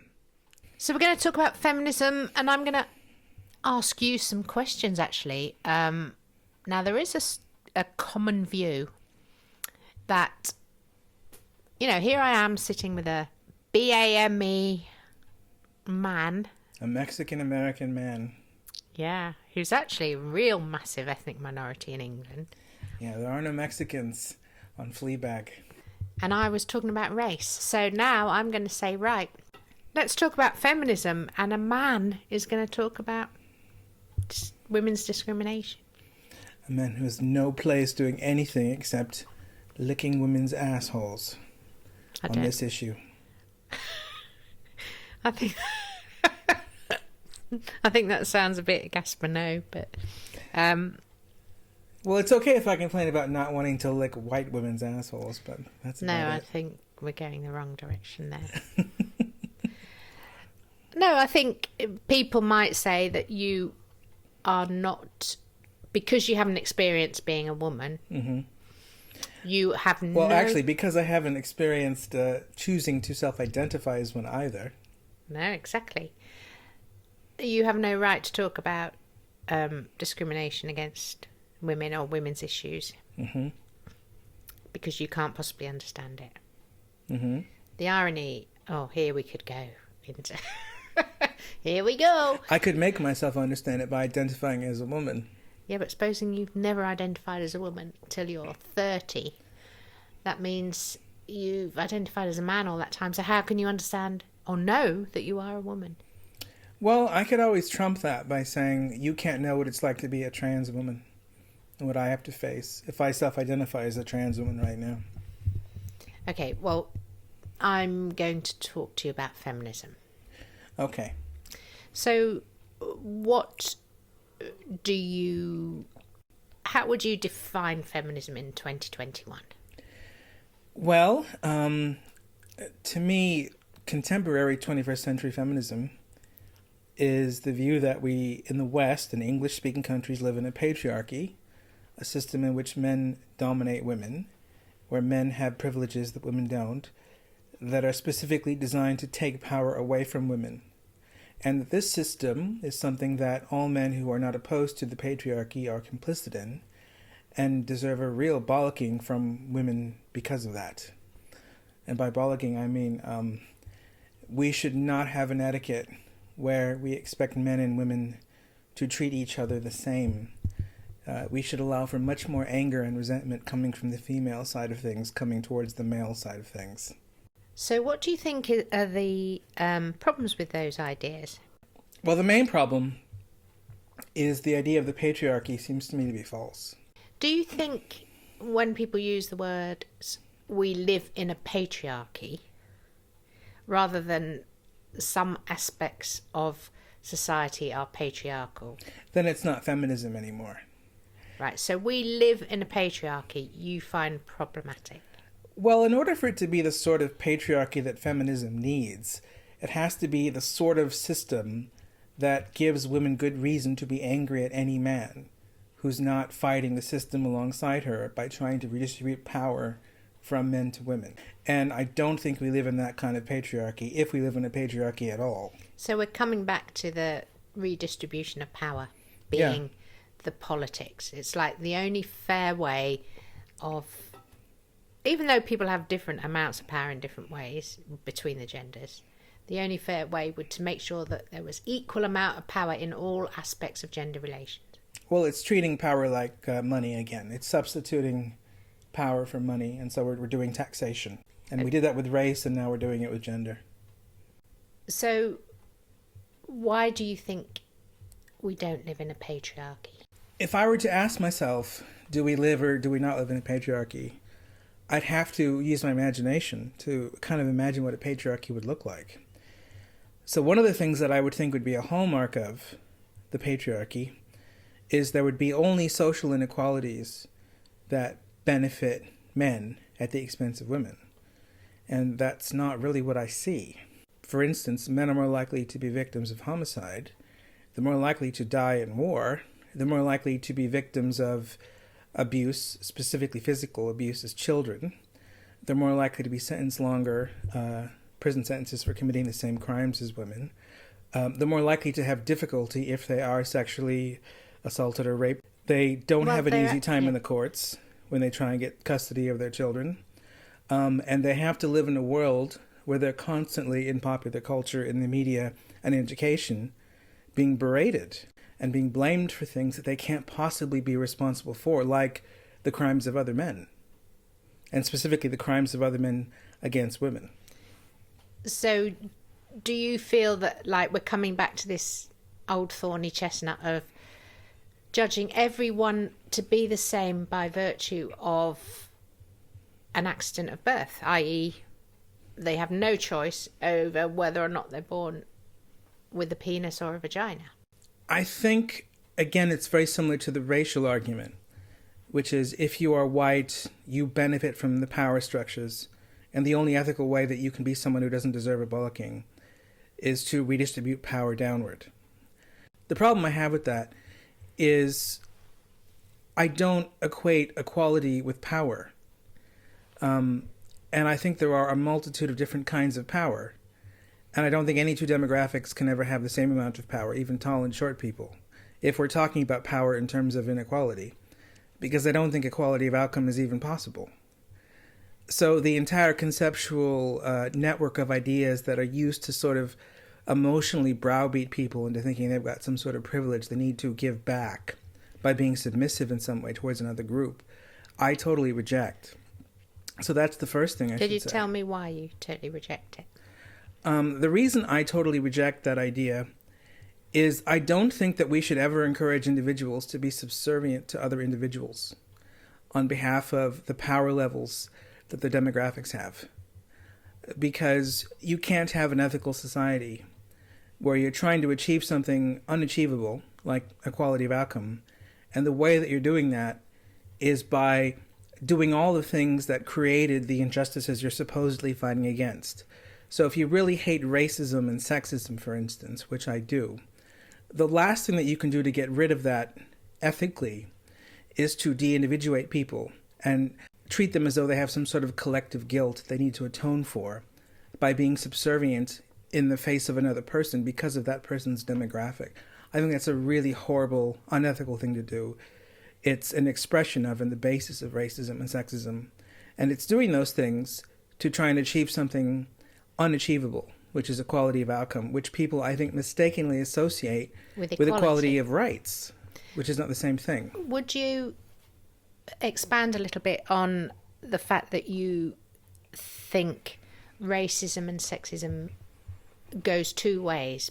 People, what would you say to someone who says, well, it's okay to be racist, to talk about racism if it's someone in power being racist to someone who doesn't have power, but you can never be racist if you've got, it's never racist for someone without power to apply prejudice to a demographic group that does have power.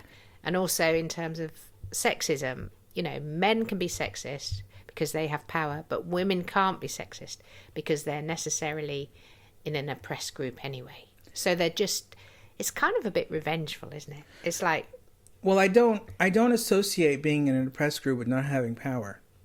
So there are all sorts of examples throughout history where people who were legitimately oppressed suddenly exercised quite repressive power and killed some group of people. And the fact that they were oppressed, for me, doesn't ethically justify the repressive power that they then exercised against their oppressors. what do you think oppressed means?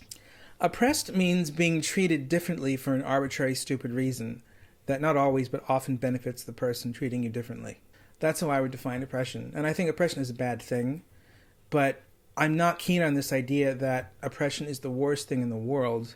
And you can do anything you want to get rid of the oppression, including Oppressing other people. Using repressive power to either hurt or marginalize or take away the rights of or kill other people that you think are oppressing you. Or demonize people just because they happen. It's kind of like, I remember when I was first involved in feminism, I was kind of like, yeah, we need women's liberation. But then I met a lot of people who thought that the only way to win this battle of the sexes was to be the same as the people who acted badly towards you. So it was all revenge led. It's like, if men are going to treat us like shit, we're going to treat them like shit. There was none of this, you go low, we go high stuff. Well, I suspect that's because feminism has always been a punishment ideology. It's always been about trying to say that men and women are like the upper and the lower classes, and let's try and take down the upper classes. It's never been about equality, because feminism is always in this weird bind between wanting equality where you can't expect it, like denying the differences of basic biological reality, or exacerbating inequalities to ludicrous amounts to make it look like men are oppressing women. It always goes back and forth between those two things. It's always either women are not equal to men here, so we have to change this, even though the inequality that's being described is not in any way evidence of oppression, like the wage gap, for example. Or they say men and women are so different that men have no idea what it's like to have to live with them because they're so scary and horrible. Well, the interesting thing is there's so many paradoxes within this field of thinking, because we say men and women are really different. Mm-hmm. And then we say, but they should be equal in every aspect of society. Well, yeah. And then we also say equal but different. We need to change sex because women are different to men again. It gets even more complicated because now a man can instantly become a woman through self-identification and nothing else. And I think I'm against that as well. Although that, in some ways, is more dangerous to say you are against than, say, complaining about feminism these days. And you're against it because you think, ironically, that it's perhaps discriminatory against women. Is that the reason you're against it? No, that would be the sort of feminist anti-trans argument, which I wouldn't use, even though I am friends with some feminists who are anti-trans, who for whatever reason tolerate me, even though I am exceedingly anti-feminist. I think the reason why trans ideology today is bad is because if you turn self-identification of sex, which is what this is really about, not gender, it's about sex. If you turn self-identification of sex into a civil right that has to be protected, that means you have to punish anyone who doesn't see you the way you see yourself. So you have to take away their freedom of speech, their freedom of conscience. If you extend that civil right to minors, which a lot of trans activists do, then you have to take away their notion of child abuse, replace it with another version of child abuse that they don't yet accept. You have the potential for all these people who get hormone treatments and surgical procedures done to suddenly feel like they are regretting them as years go by, because a lot of people feel just as strongly that wanting to be another sex is a form of self-hatred, that they don't want to be encouraged in, or they feel resentful for having been encouraged in.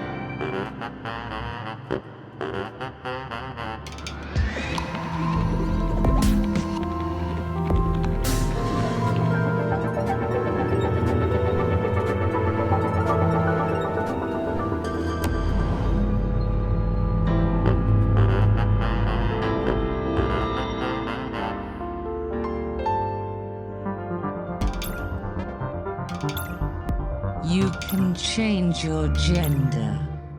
This is me. This is my identity. You must accept me. If you don't, you will suffer.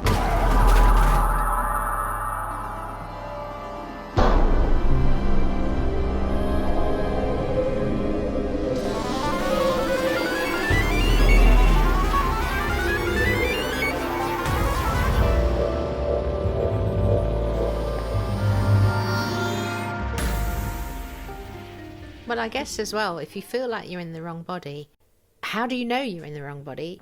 Are you equating being a certain way with just social conditioning?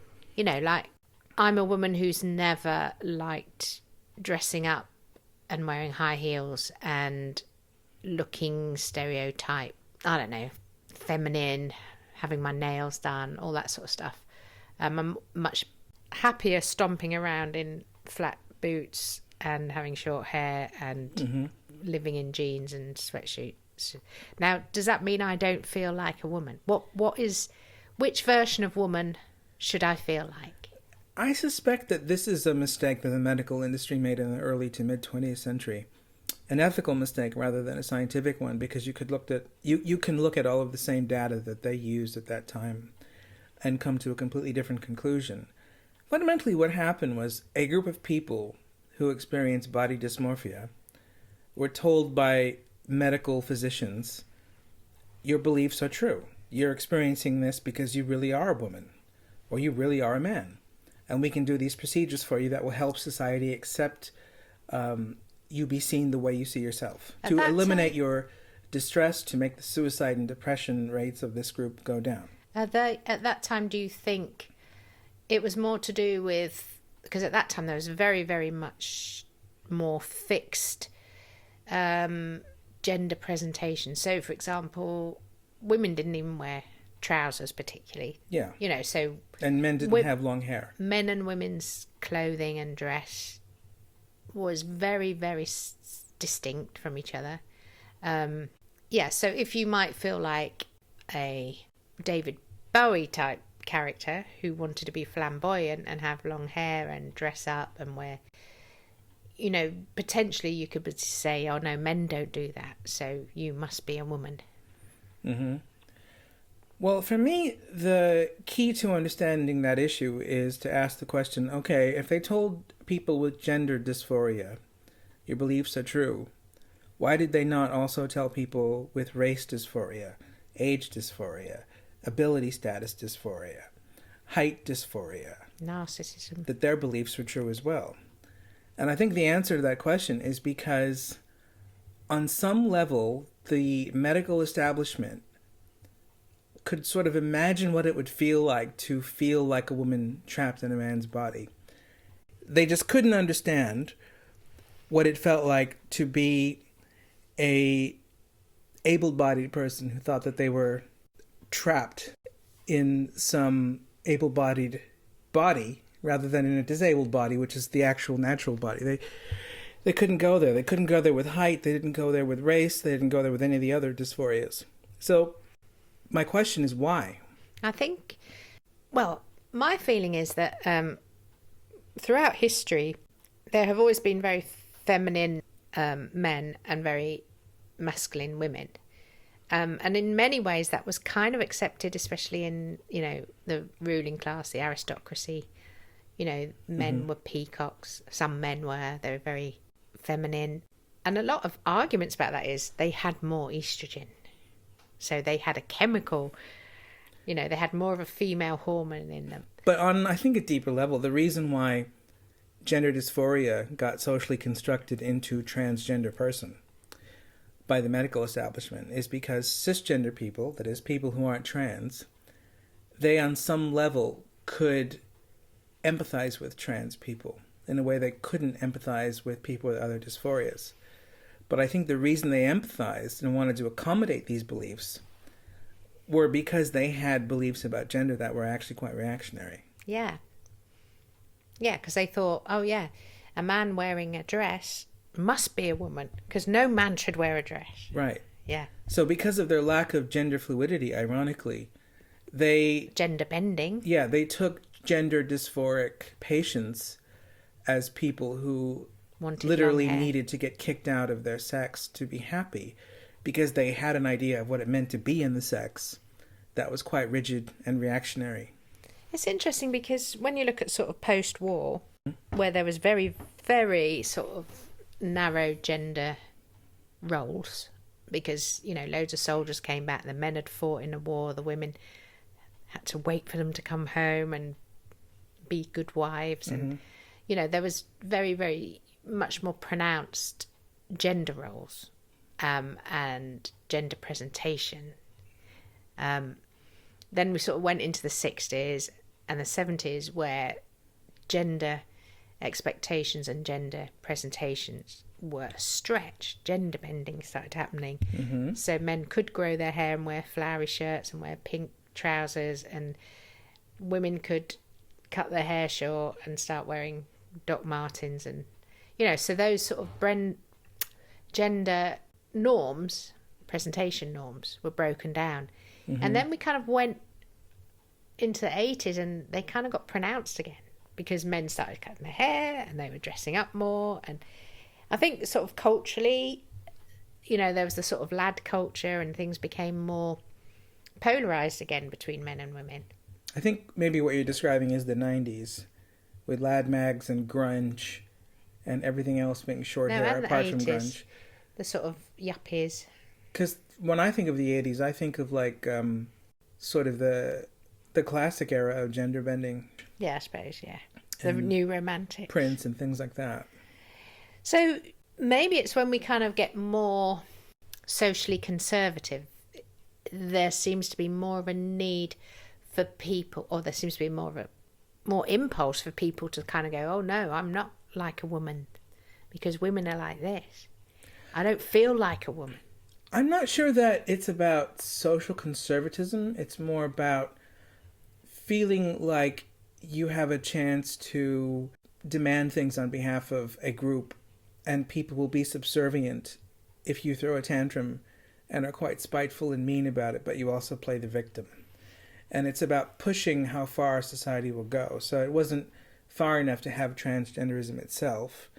The next step was to have transgenderism without any medical procedures. So then you had to have a further step, which was let's have people who self-identify as women being able to go in women's bathrooms, even if they look like Chuck Norris. And then you had, well, let's have people who identify as non-binary. Let's see how far we can push things. No, it's like, let's invent as many different labels as we possibly can around sexuality and gender. And then Facebook said there were something like 72 genders. Yeah. And including then, non-binary. What are you doing? You're creating 72 more groups who feel bitter and resentful and become bigoted because they feel like victims. I mean, I know people just kind of go, oh, people who talk about the victim culture, they don't understand and they're just dismissive.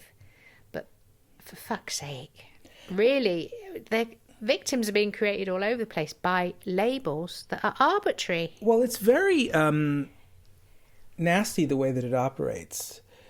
Because when people, for instance, ask you for your pronoun in, say, a business meeting, what they're really asking you is, are you or are you not a piece of shit? And if you say something like, I don't believe in pronouns, or you make up a funny pronoun, what you're announcing to the group is the group doesn't like you and wants to reject you.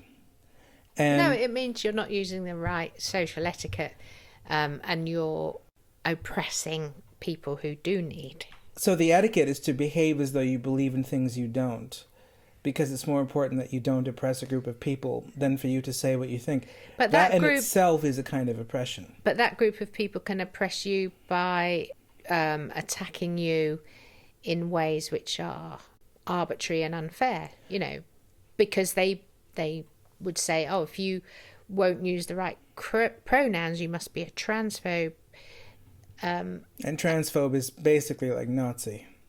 Yeah, and this is why we can't have conversations about it, because the people who are doing the activism don't want to have conversations. They want compliance. I mean, what do you think about transgender people? Do you think they should be second-class citizens? Do you think they should be prejudiced against? Do you think society should shun them?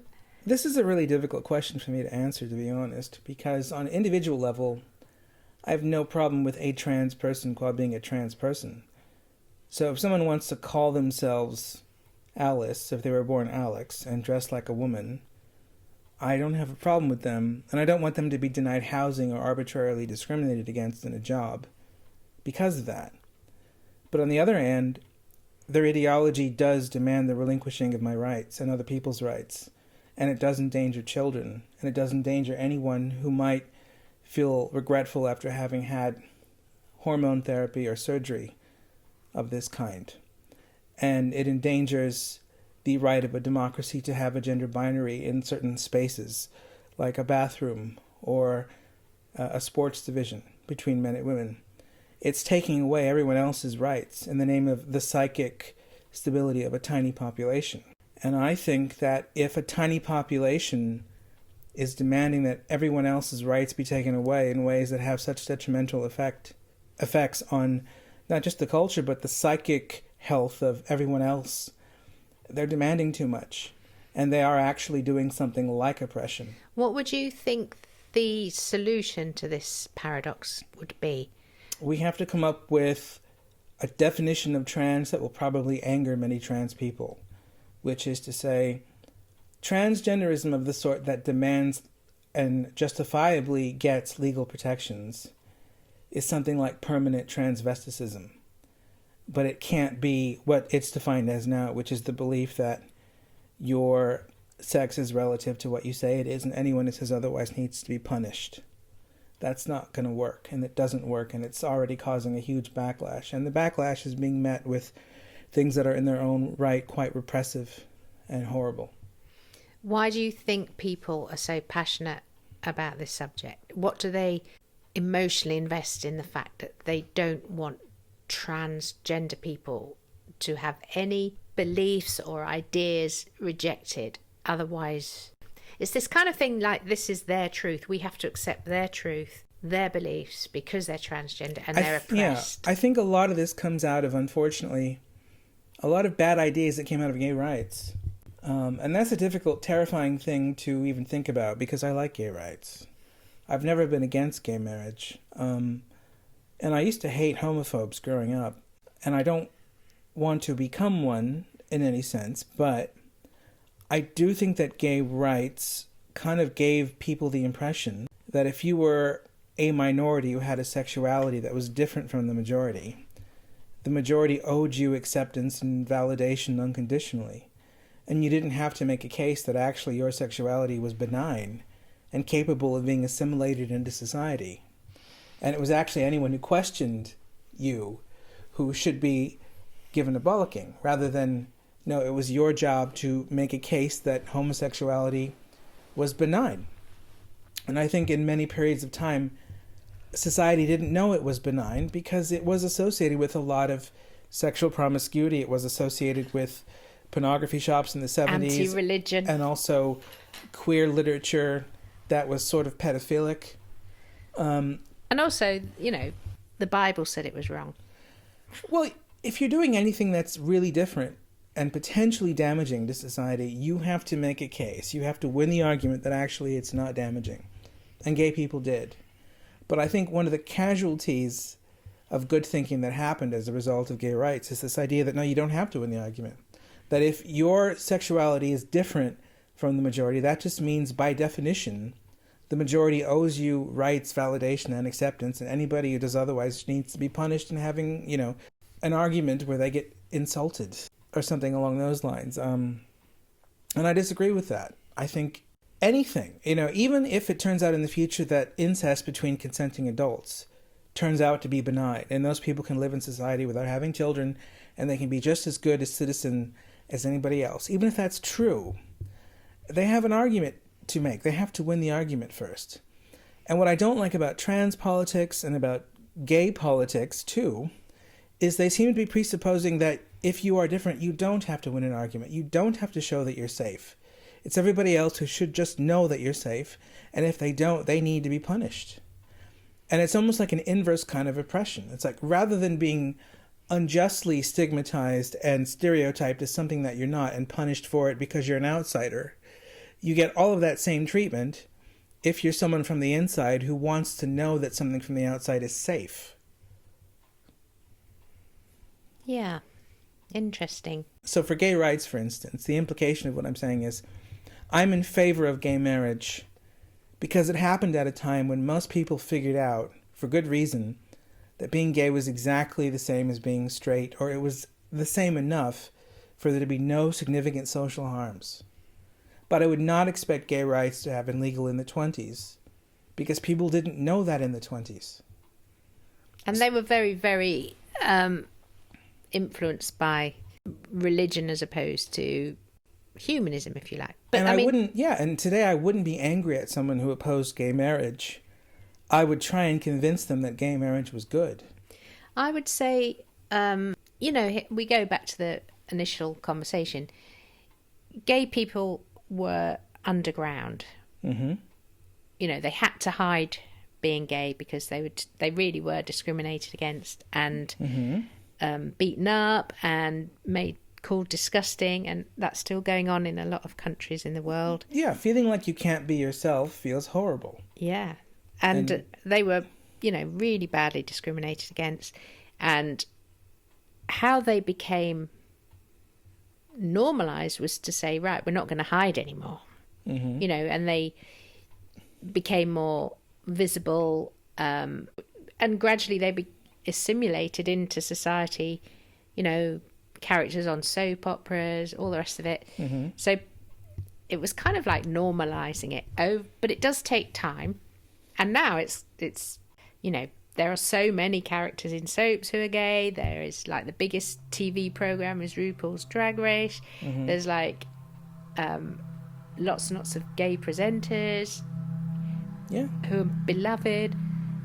There's loads and loads of famous people who are out gay. Yeah, that's all to the good, as far as I'm concerned. Yeah.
So it's become normal, and things do take time. Social change does take a few generations generally.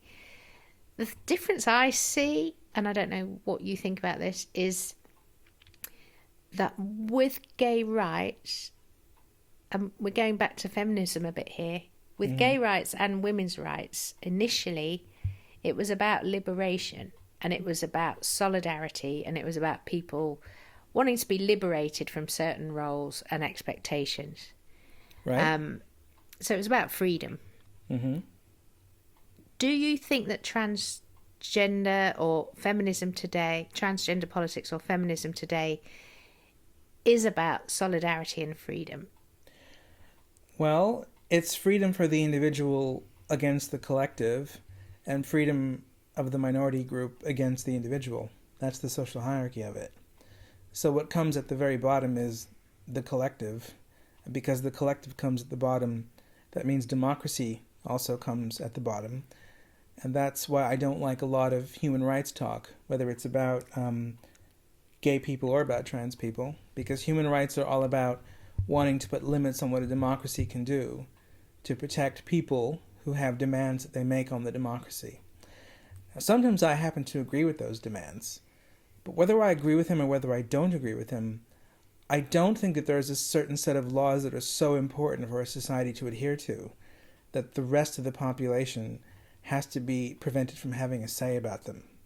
That seems to me an unjust, dangerous idea that far exceeds the dangers of not having human rights. How do you think social media has impacted these conversations? By giving people the impression that if they vent quite nasty, horrible, bigoted, self-righteous bullshit, they will be seen by powerful people in high places as virtuous and continuing the civil rights struggles of the 60s and 70s. Can you expand on that a bit, please? So you're saying that social media has sort of amplified bigoted voices who are obviously the people who feel things are strongly. We talked about that. You have the strongest held beliefs. So they kind of do you think that they give a sort of distorted view of society's opinions about things? They probably do, but their voices have a strangely seductive quality to people on the left, people in positions of power, celebrities, and so on.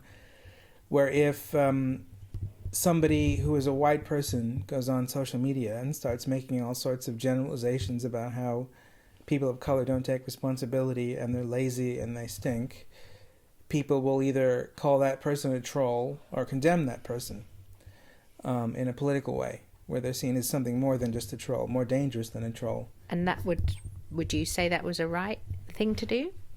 Well, there's a double standard. If I go on as a person of color and I do the same thing about white people, I can get applauded. I can get a column in The Guardian. You know, I can have lunch with maybe Adam Driver or something if I'm in Hollywood and I want to sell a script, even though I'm doing the exact same thing as what would be seen as horrifically racist rhetoric coming from coming from a white person. Even though you've come from a poor background. Yeah, I'm not even just a person of color. I'm a person Your mum grew up in really the projects poor. in My LA. mother's from the projects, and we often didn't have dinner because we didn't have enough money, and a lot of our family income was supplied by my grandparents when I was a kid. But however, you became privileged by educating yourself. I have a PhD, yes. So that means, in some ways, you're privileged. Well, I think everyone is privileged and not in some privileged. ways, yeah. And I think the only ethically responsible way of looking at privilege is to look at the biography of individuals, not demographics. So, for instance, I can be somebody who has to worry about something that you will never have to worry about as a white lady. You'll never have to worry about people making kind of racist comments about you, let's say, ruining their neighborhoods because of the color of your skin. Whereas I will always have to potentially worry about that. But that doesn't mean that on balance, you're more privileged than me, because there could be 9 or 10 other things where I live a relatively cozy life, where I don't have to worry about things that you do. So it's not enough to look at our demographics to decide who's more privileged, even on the racial front. All you can do is look at who we are as individuals and what we actually struggle with. And you can't say, once you do that if it turns out that you struggle more than me or I struggle more than you, that's some sort of injustice where we have to redistribute power like it's money in some sort of tax scheme. What should you say then? You need to accept that life isn't fair. Inequality is not a expression of injustice if it's inequality of stuff rather than inequality of rights. And that you have to stop being resentful at people who have more than you or feeling guilty because you have more than others. If you want to have a free, just, humane, ethical society where people can be treated as equal individuals with equal rights under the law, you can't have that if you become resentful at people who have more privilege than others and you want to redistribute power as though equality is the same thing as money when it's not. But what would you say to someone that if we didn't redistribute power, things will stay the same? I think so injustices will stay the same and people will stay at the bottom and, racism will still exist. And well, I don't think that the injustices people describe when they talk about power disparities between different demographic groups are political injustices. There's something like natural injustices, because you can't have equality between any two groups ever, unless you give the illusion that you're creating it by either repressing people, de-individuating them, tick-boxing them, and stopping people from doing what they would otherwise naturally do. That's the only way that you can give the illusion of equality of outcome. Aren't some of them political injustices? Most of them aren't. These days, the battles over equality that were worth fighting are already won. The battles over equality today are much more complicated and paradoxical because they're all about fending off the accusations of unjust inequality where there are none there. Again, we have a society in the West where women and people of color are not discriminated against by the society as a whole. Those forms of discrimination and bigotry are the most hated phenomena of the West, the most punishable phenomena of the West, the most illegal phenomena of the West. And given that that's the case, the fact that the phenomena still happens anyway means it's no longer a political problem. It's a technocratic problem. Like, how do you lower crime rates? How do you lower mugging rates? How do you lower stabbing rates? You don't blame them on the demographic of people because nobody wants those things. You know, only a tiny percentage of people approve of knifing, shooting, destroying property and things like that. Most of society is totally against it, and it's illegal. That means the battle for crime politically has already been won. The rest of the problem is how to use technocratic measures to get crime levels as low as possible. And I think the technocratic approach is how we should approach racism and sexism. What would you say to people who say, but, you know, you can't say that society isn't racist anymore? It is, you know, systemically. I think the idea of systemic racism makes no sense. Or systemically sexist. I think systemic anything, if you're talking about bigotry, is a category mistake. What systemic... What do you mean by category mistake? Meaning it's using terms that apply to a certain phenomena to describe another phenomena for which different terms are appropriate. So if you're talking about racism and sexism, you're talking about bigotry, you're talking about psychological attitudes necessarily. When you're talking about systems, you're talking about systems that perpetuate inequality. Systems that perpetuate inequality are not the same thing as psychological racism and sexism. They're fundamentally different phenomena. What about systems that perpetuate discrimination against women? Or systems that perpetuate discrimination against black people? If there was such a system, the problem wouldn't be the system. The problem would be what's perpetuating that system, which is the psychological attitude that needs to be dealt with. So what you're saying is that systems are human beings. Systems are expressions of lots of different things. They can sometimes be expressions of bigotry, and when they are, the problem is the bigotry, not the system. If you tackle the bigotry, the system either goes away or it represents something else. But you can't have a system where everyone is equally likely to have social goods, because that's impossible. It's metaphysically impossible. It's not just physically impossible, because no two people can ever have the same social goods and ever have the same opportunities. Would you say it was useful to try and make systems as fair as is possible? I think it's useful to try and make systems as opportunity spreading as possible to the greatest amount of people. But even if you do that, it's never guaranteed that the greatest amount of people will be involving equal representations of every sub-demographic of the population. So do you think we should strive to make systems as fair as possible? I think insofar as we can give people equal rights, that's kind of the extent of where fairness can go realistically. But we can't give people equal outcomes. If we go back to women's liberation, yes, and women feminism, mm-hmm. generally, if you define feminism as a sort of ideology which aims to redistribute power amongst the sexes, mm-hmm. one, what do you think those powers they're talking about are? And two, what do you think are the problems with identifying those things as power? Well, I think what feminists typically ignore is the consumer spending power of women. They spend most of the money, so most things that you see in society that have to do with advertising, if you think those things are sexist, they're probably caused by female spending more than by male spending. That's the first thing. And when it comes to women wanting to take power away from men, at least in terms of institutions, it's normally putting women in positions of power that are associated with men, like making women CEOs or making women action heroes, or making it forbidden to assume that on the whole James Bond is more likely to be a man or something like that. So we have to get Phoebe Waller-Bridge to rewrite James Bond. That's how it happens culturally, I suppose. And what do you think's the problem with that? I think it's an example of symbolic paranoia. So, first of all, it's assuming that the reason why James Bond is typically a man is because men are privileged. Or because of sexism. Yeah, it's the not... explanation, and I find this with any ism that people promote, the explanation for anyone challenging a particular viewpoint is always sexism, racism. So if something isn't equal, that's because it's sexist. If something isn't equal, it's because it's racist. I mean, equal outcomes, if you like.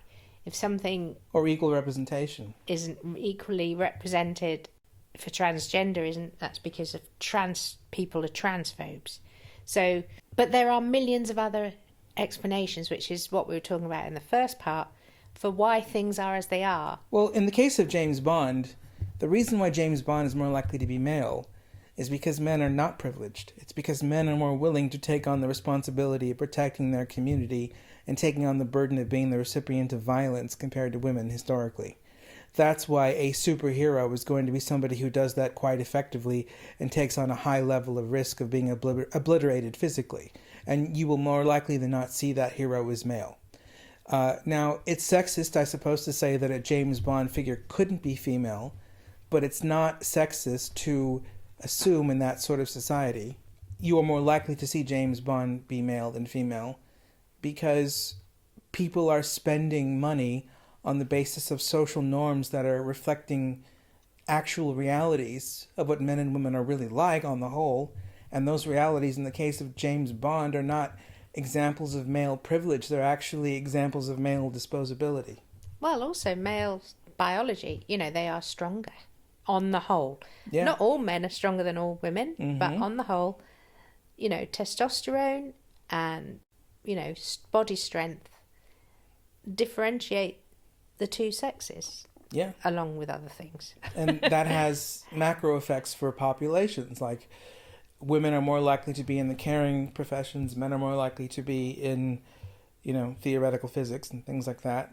Even though the reality is most people, male and female, are not interested in theoretical physics or logic or any of the super... Or in being CEOs. Yeah, exactly.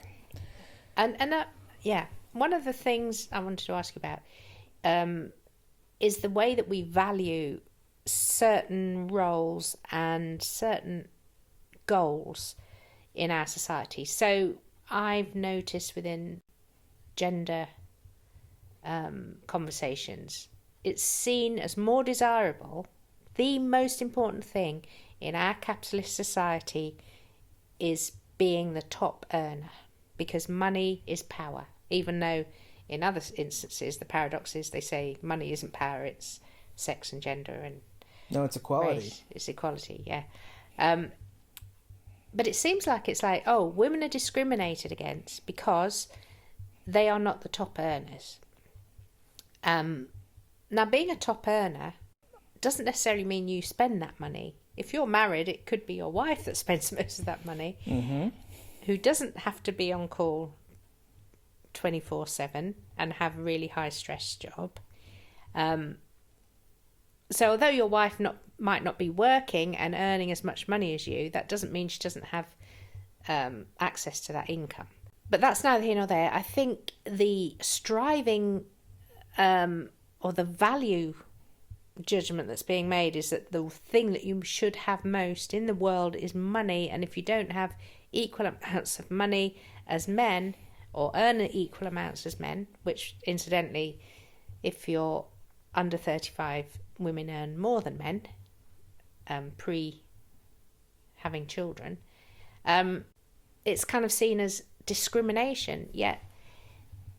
And domesticity and looking after children and all that is seen as drudgery and something dreadful and horrible. So women going out to work is the goal, and if they go out to work, they've got to be earning the same as men and having a career and not being mothers and housewives, and because you can actually, if you earn lots of money, you can pay another working class woman to do that for you. And it's all just seems really ridiculous because we're valuing certain occupations against others in the name of feminism, and we're valuing capitalism.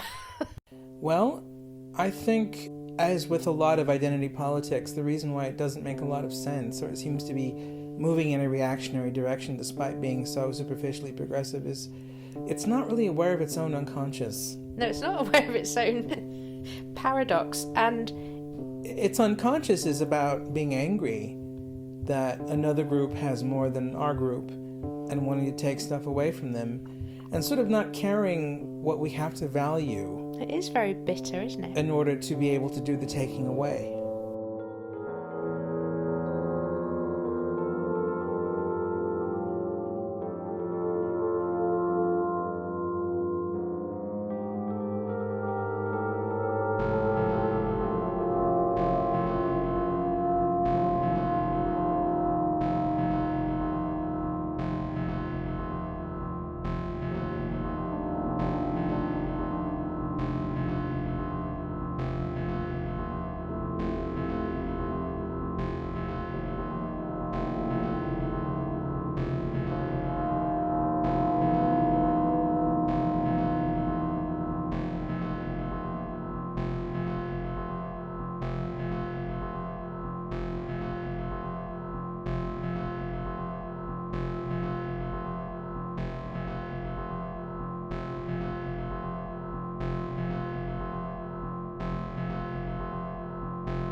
So if we have to value money and be really into corporations, even though we're leftists, we'll do that. Yeah, as long as it means we can take power away from somebody. In your view, what would be a better way for humanity and our society to develop, which would actually give people more equal opportunities, which would create a more just and fair society, which would tackle economic disparities, which obviously we can see very clearly that poverty is probably the biggest driver to disadvantage and discrimination. What do you think would be a way to sort of collectively come together as human beings, as opposed to demographic groups that are all fighting against each other, to further our society to become much more equitable? No. I would say you should get rid of equity. Get rid of equality as an aspirational goal, because you have enough of it. Equal rights is as much equality as can be had by a society without being destructive. Any more equality, like equality of outcome or equality of opportunities, just leads to resentment, repression, and politics that are about taking stuff away from other groups of people, so individuating people. Equal opportunity. Yeah, I think you should get rid of that as well, as an aspirational goal. It's for the very simple reason it's impossible. Yeah, but do you think people who are denied opportunities, do you think that should continue?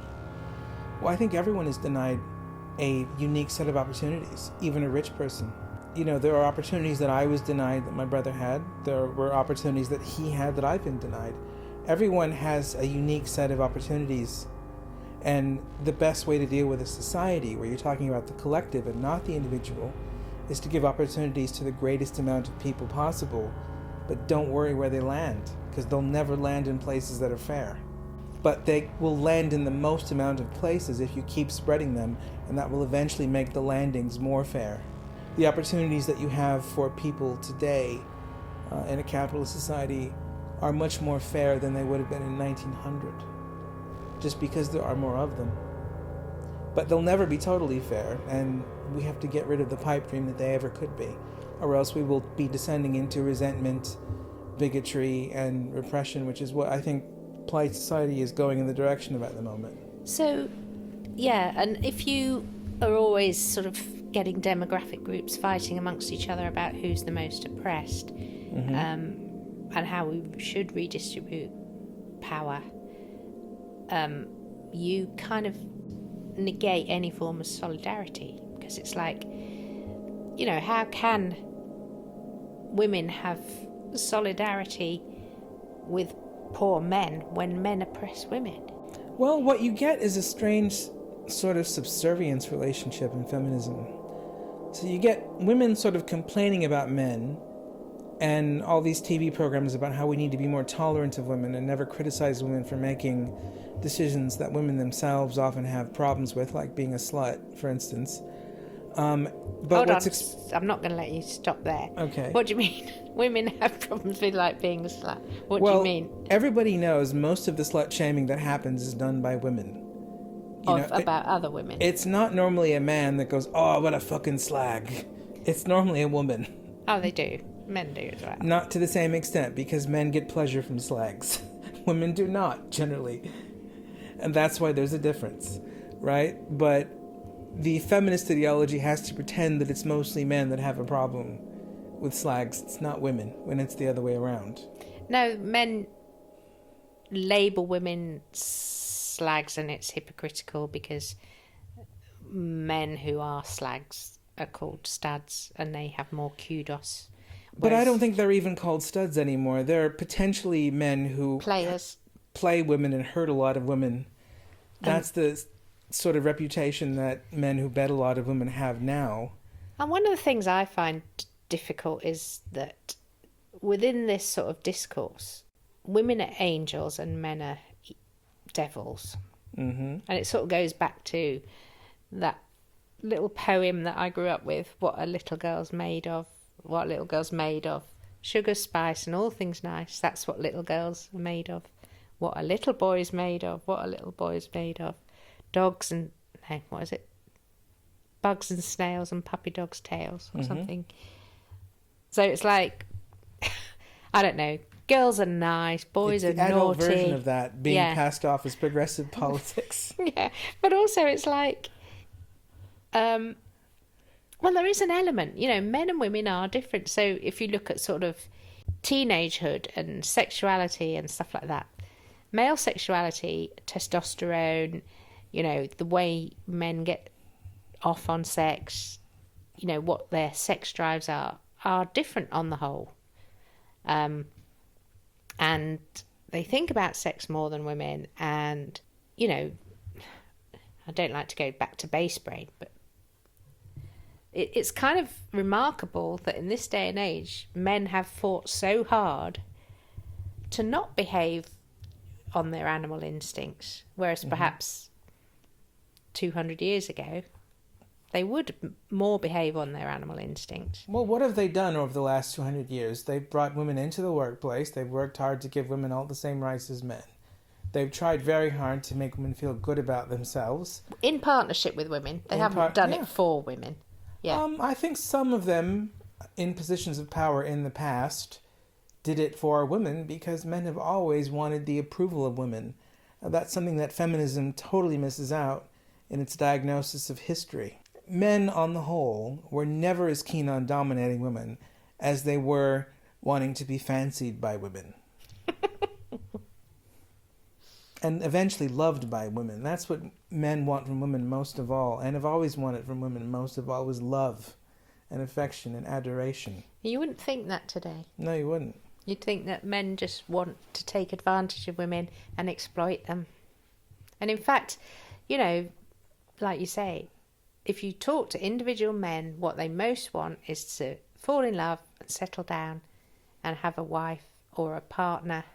They don't typically in their early 20s, but for most of the male lifespan they do. And people talk as though the early 20s is representative of what most men are like forever. Yeah, rather than, men and women being pretty stupid when they're young because they're not wise and they're... I mean, we don't talk about women as if they are generally like what most women are like at 22, do we? No. If we did, we'd say that women were generally, flighty cock teasers. And also, you talk about men and women as if all men are the same and all women are the same. Mm-hmm. You get like, I don't know, Arnold Schwarzenegger and Graham Norton, say. Mm-hmm. Now that's a sort of gay man and a straight man. I don't know. A very feminine man who's a ballet dancer, say, and a man who works down a mine are still both men and should be, valued as men. They're just different types of men, but you sometimes get a man and a woman who are more alike than two men being alike. Yeah. And you sometimes get, like I think to assume that you're just the same as everyone in your sex because you have the same genitals or you're typical of your sex. There's always like a majority who are like this, but you will always get minorities, and that seems to be missed out, really. Well, what you have today is the demonization of the majority in a way where you didn't have that even 20 years ago. Like, even 20 years ago, I would have thought people needed to be more aware of the fact that there was a lot of non-conforming people when it comes to gender stereotypes, whereas now there's this really deep, socially entrenched need to punish anyone who doesn't accept that, in a way where that's become the new oppressive kind of religion, rather than it being something that could have been a sign of a society becoming more compassionate and aware the way that it was 20 years ago. Do you think this is only happening on social media, or do you think it's happening in the world? Oh, it's happening everywhere. I mean, one of the things that Because really... I don't know anyone who thinks like that. I do. I mean, this is basically the ideology of applied society. So that means that if you're a teacher, if you're a non-famous academic, if you're a movie star, if you're a musician, if you work in any position of high esteem in the corporate world, if you're in a position where you work with ideas or you work with kids on a much lower level where you get paid less, there's all these jobs that you could potentially have in society where if you say anything like what we've said in this podcast, you're going to get your ass sacked. What in particular? Almost everything we've said. And we're not particularly conservative either. I'm not conservative at all. I'm a little bit conservative, but I didn't say anything that was what I, in my head, would have imagined conservative opinions to be. So, for instance, when I think of conservatism, I think like pro-choice has to go out the window. We're going to be pro-life, no regulation on gun control. We're going to do all sorts of fancy wars in the Middle East. This is because you're American. Yeah. We're going to have prayer in schools. We're going to have no welfare state. No welfare state. People who are arrested no free for drug... health care. People who are arrested for drug violations are going to get harsher sentences. There's going to be no universal health care. That's what I think of when I think of a conservative. And I hold none of those views. But because I don't agree with equality of outcome, and I don't like identity politics, and I think that people who are different have to win the argument and assimilate themselves into society rather than expect society to automatically know that they're safe. Okay, so if you're not assimilated into society because you're different to most normal people, whether you're genderqueer, whether you're gay, or whether you want to have an affair with your mother, whether you're into yoga, whether you're BDSM vegan, well, whether you're a hardcore vapor, yeah, or manage a mental illness, or you like music that sounds like screeching on a blackboard, like I do.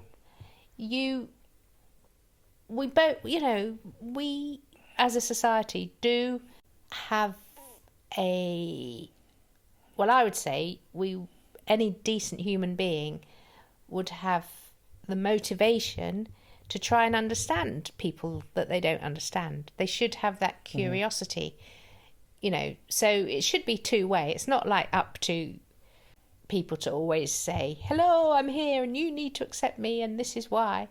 I think we as a society, we are pretty open-minded. We're a liberal democratic society, and generally we like finding out about people and going, oh, you do things differently. Why do you do that? Why do you enjoy this? I can't understand loads of things that people enjoy doing that I would hate doing, but I'm fascinated by them. I'm fascinated that people enjoy doing things I hate. Me too. And I want to ask them questions about it. I even want to ask people questions about why they think differently to me. I'm fascinated that people see things in different ways to me and have different explanations for the same phenomenon. I just want to go, oh, why do you think that? Unfortunately, I think the biggest discrimination in our society, or the biggest, what's the word, division in our society is that between closed-minded people and open-minded people. Those people who want freedom and those people who want conformity. In the name of minimizing harm to a vulnerable group. And the problem with that is the people who think they are the most open-minded are often the ones that want conformity, and they don't realise it. That was the Culture in the Offensive podcast. This is Greg Scorzo. If you like this podcast and other material that we do at COTO Publishing, check us out at www.cultureintheoffensive.com. And if you're interested also in the radio play that we just finished, Love Before COVID, based on my book, Love Post-Socratic Dialogues, there will be a link below. So stay safe, be courageous, and don't forget to go outside your comfort zone. And remember, when you hear things that you think are wrong or stupid or silly or strange, don't forget to use empathy, clarity, and courage.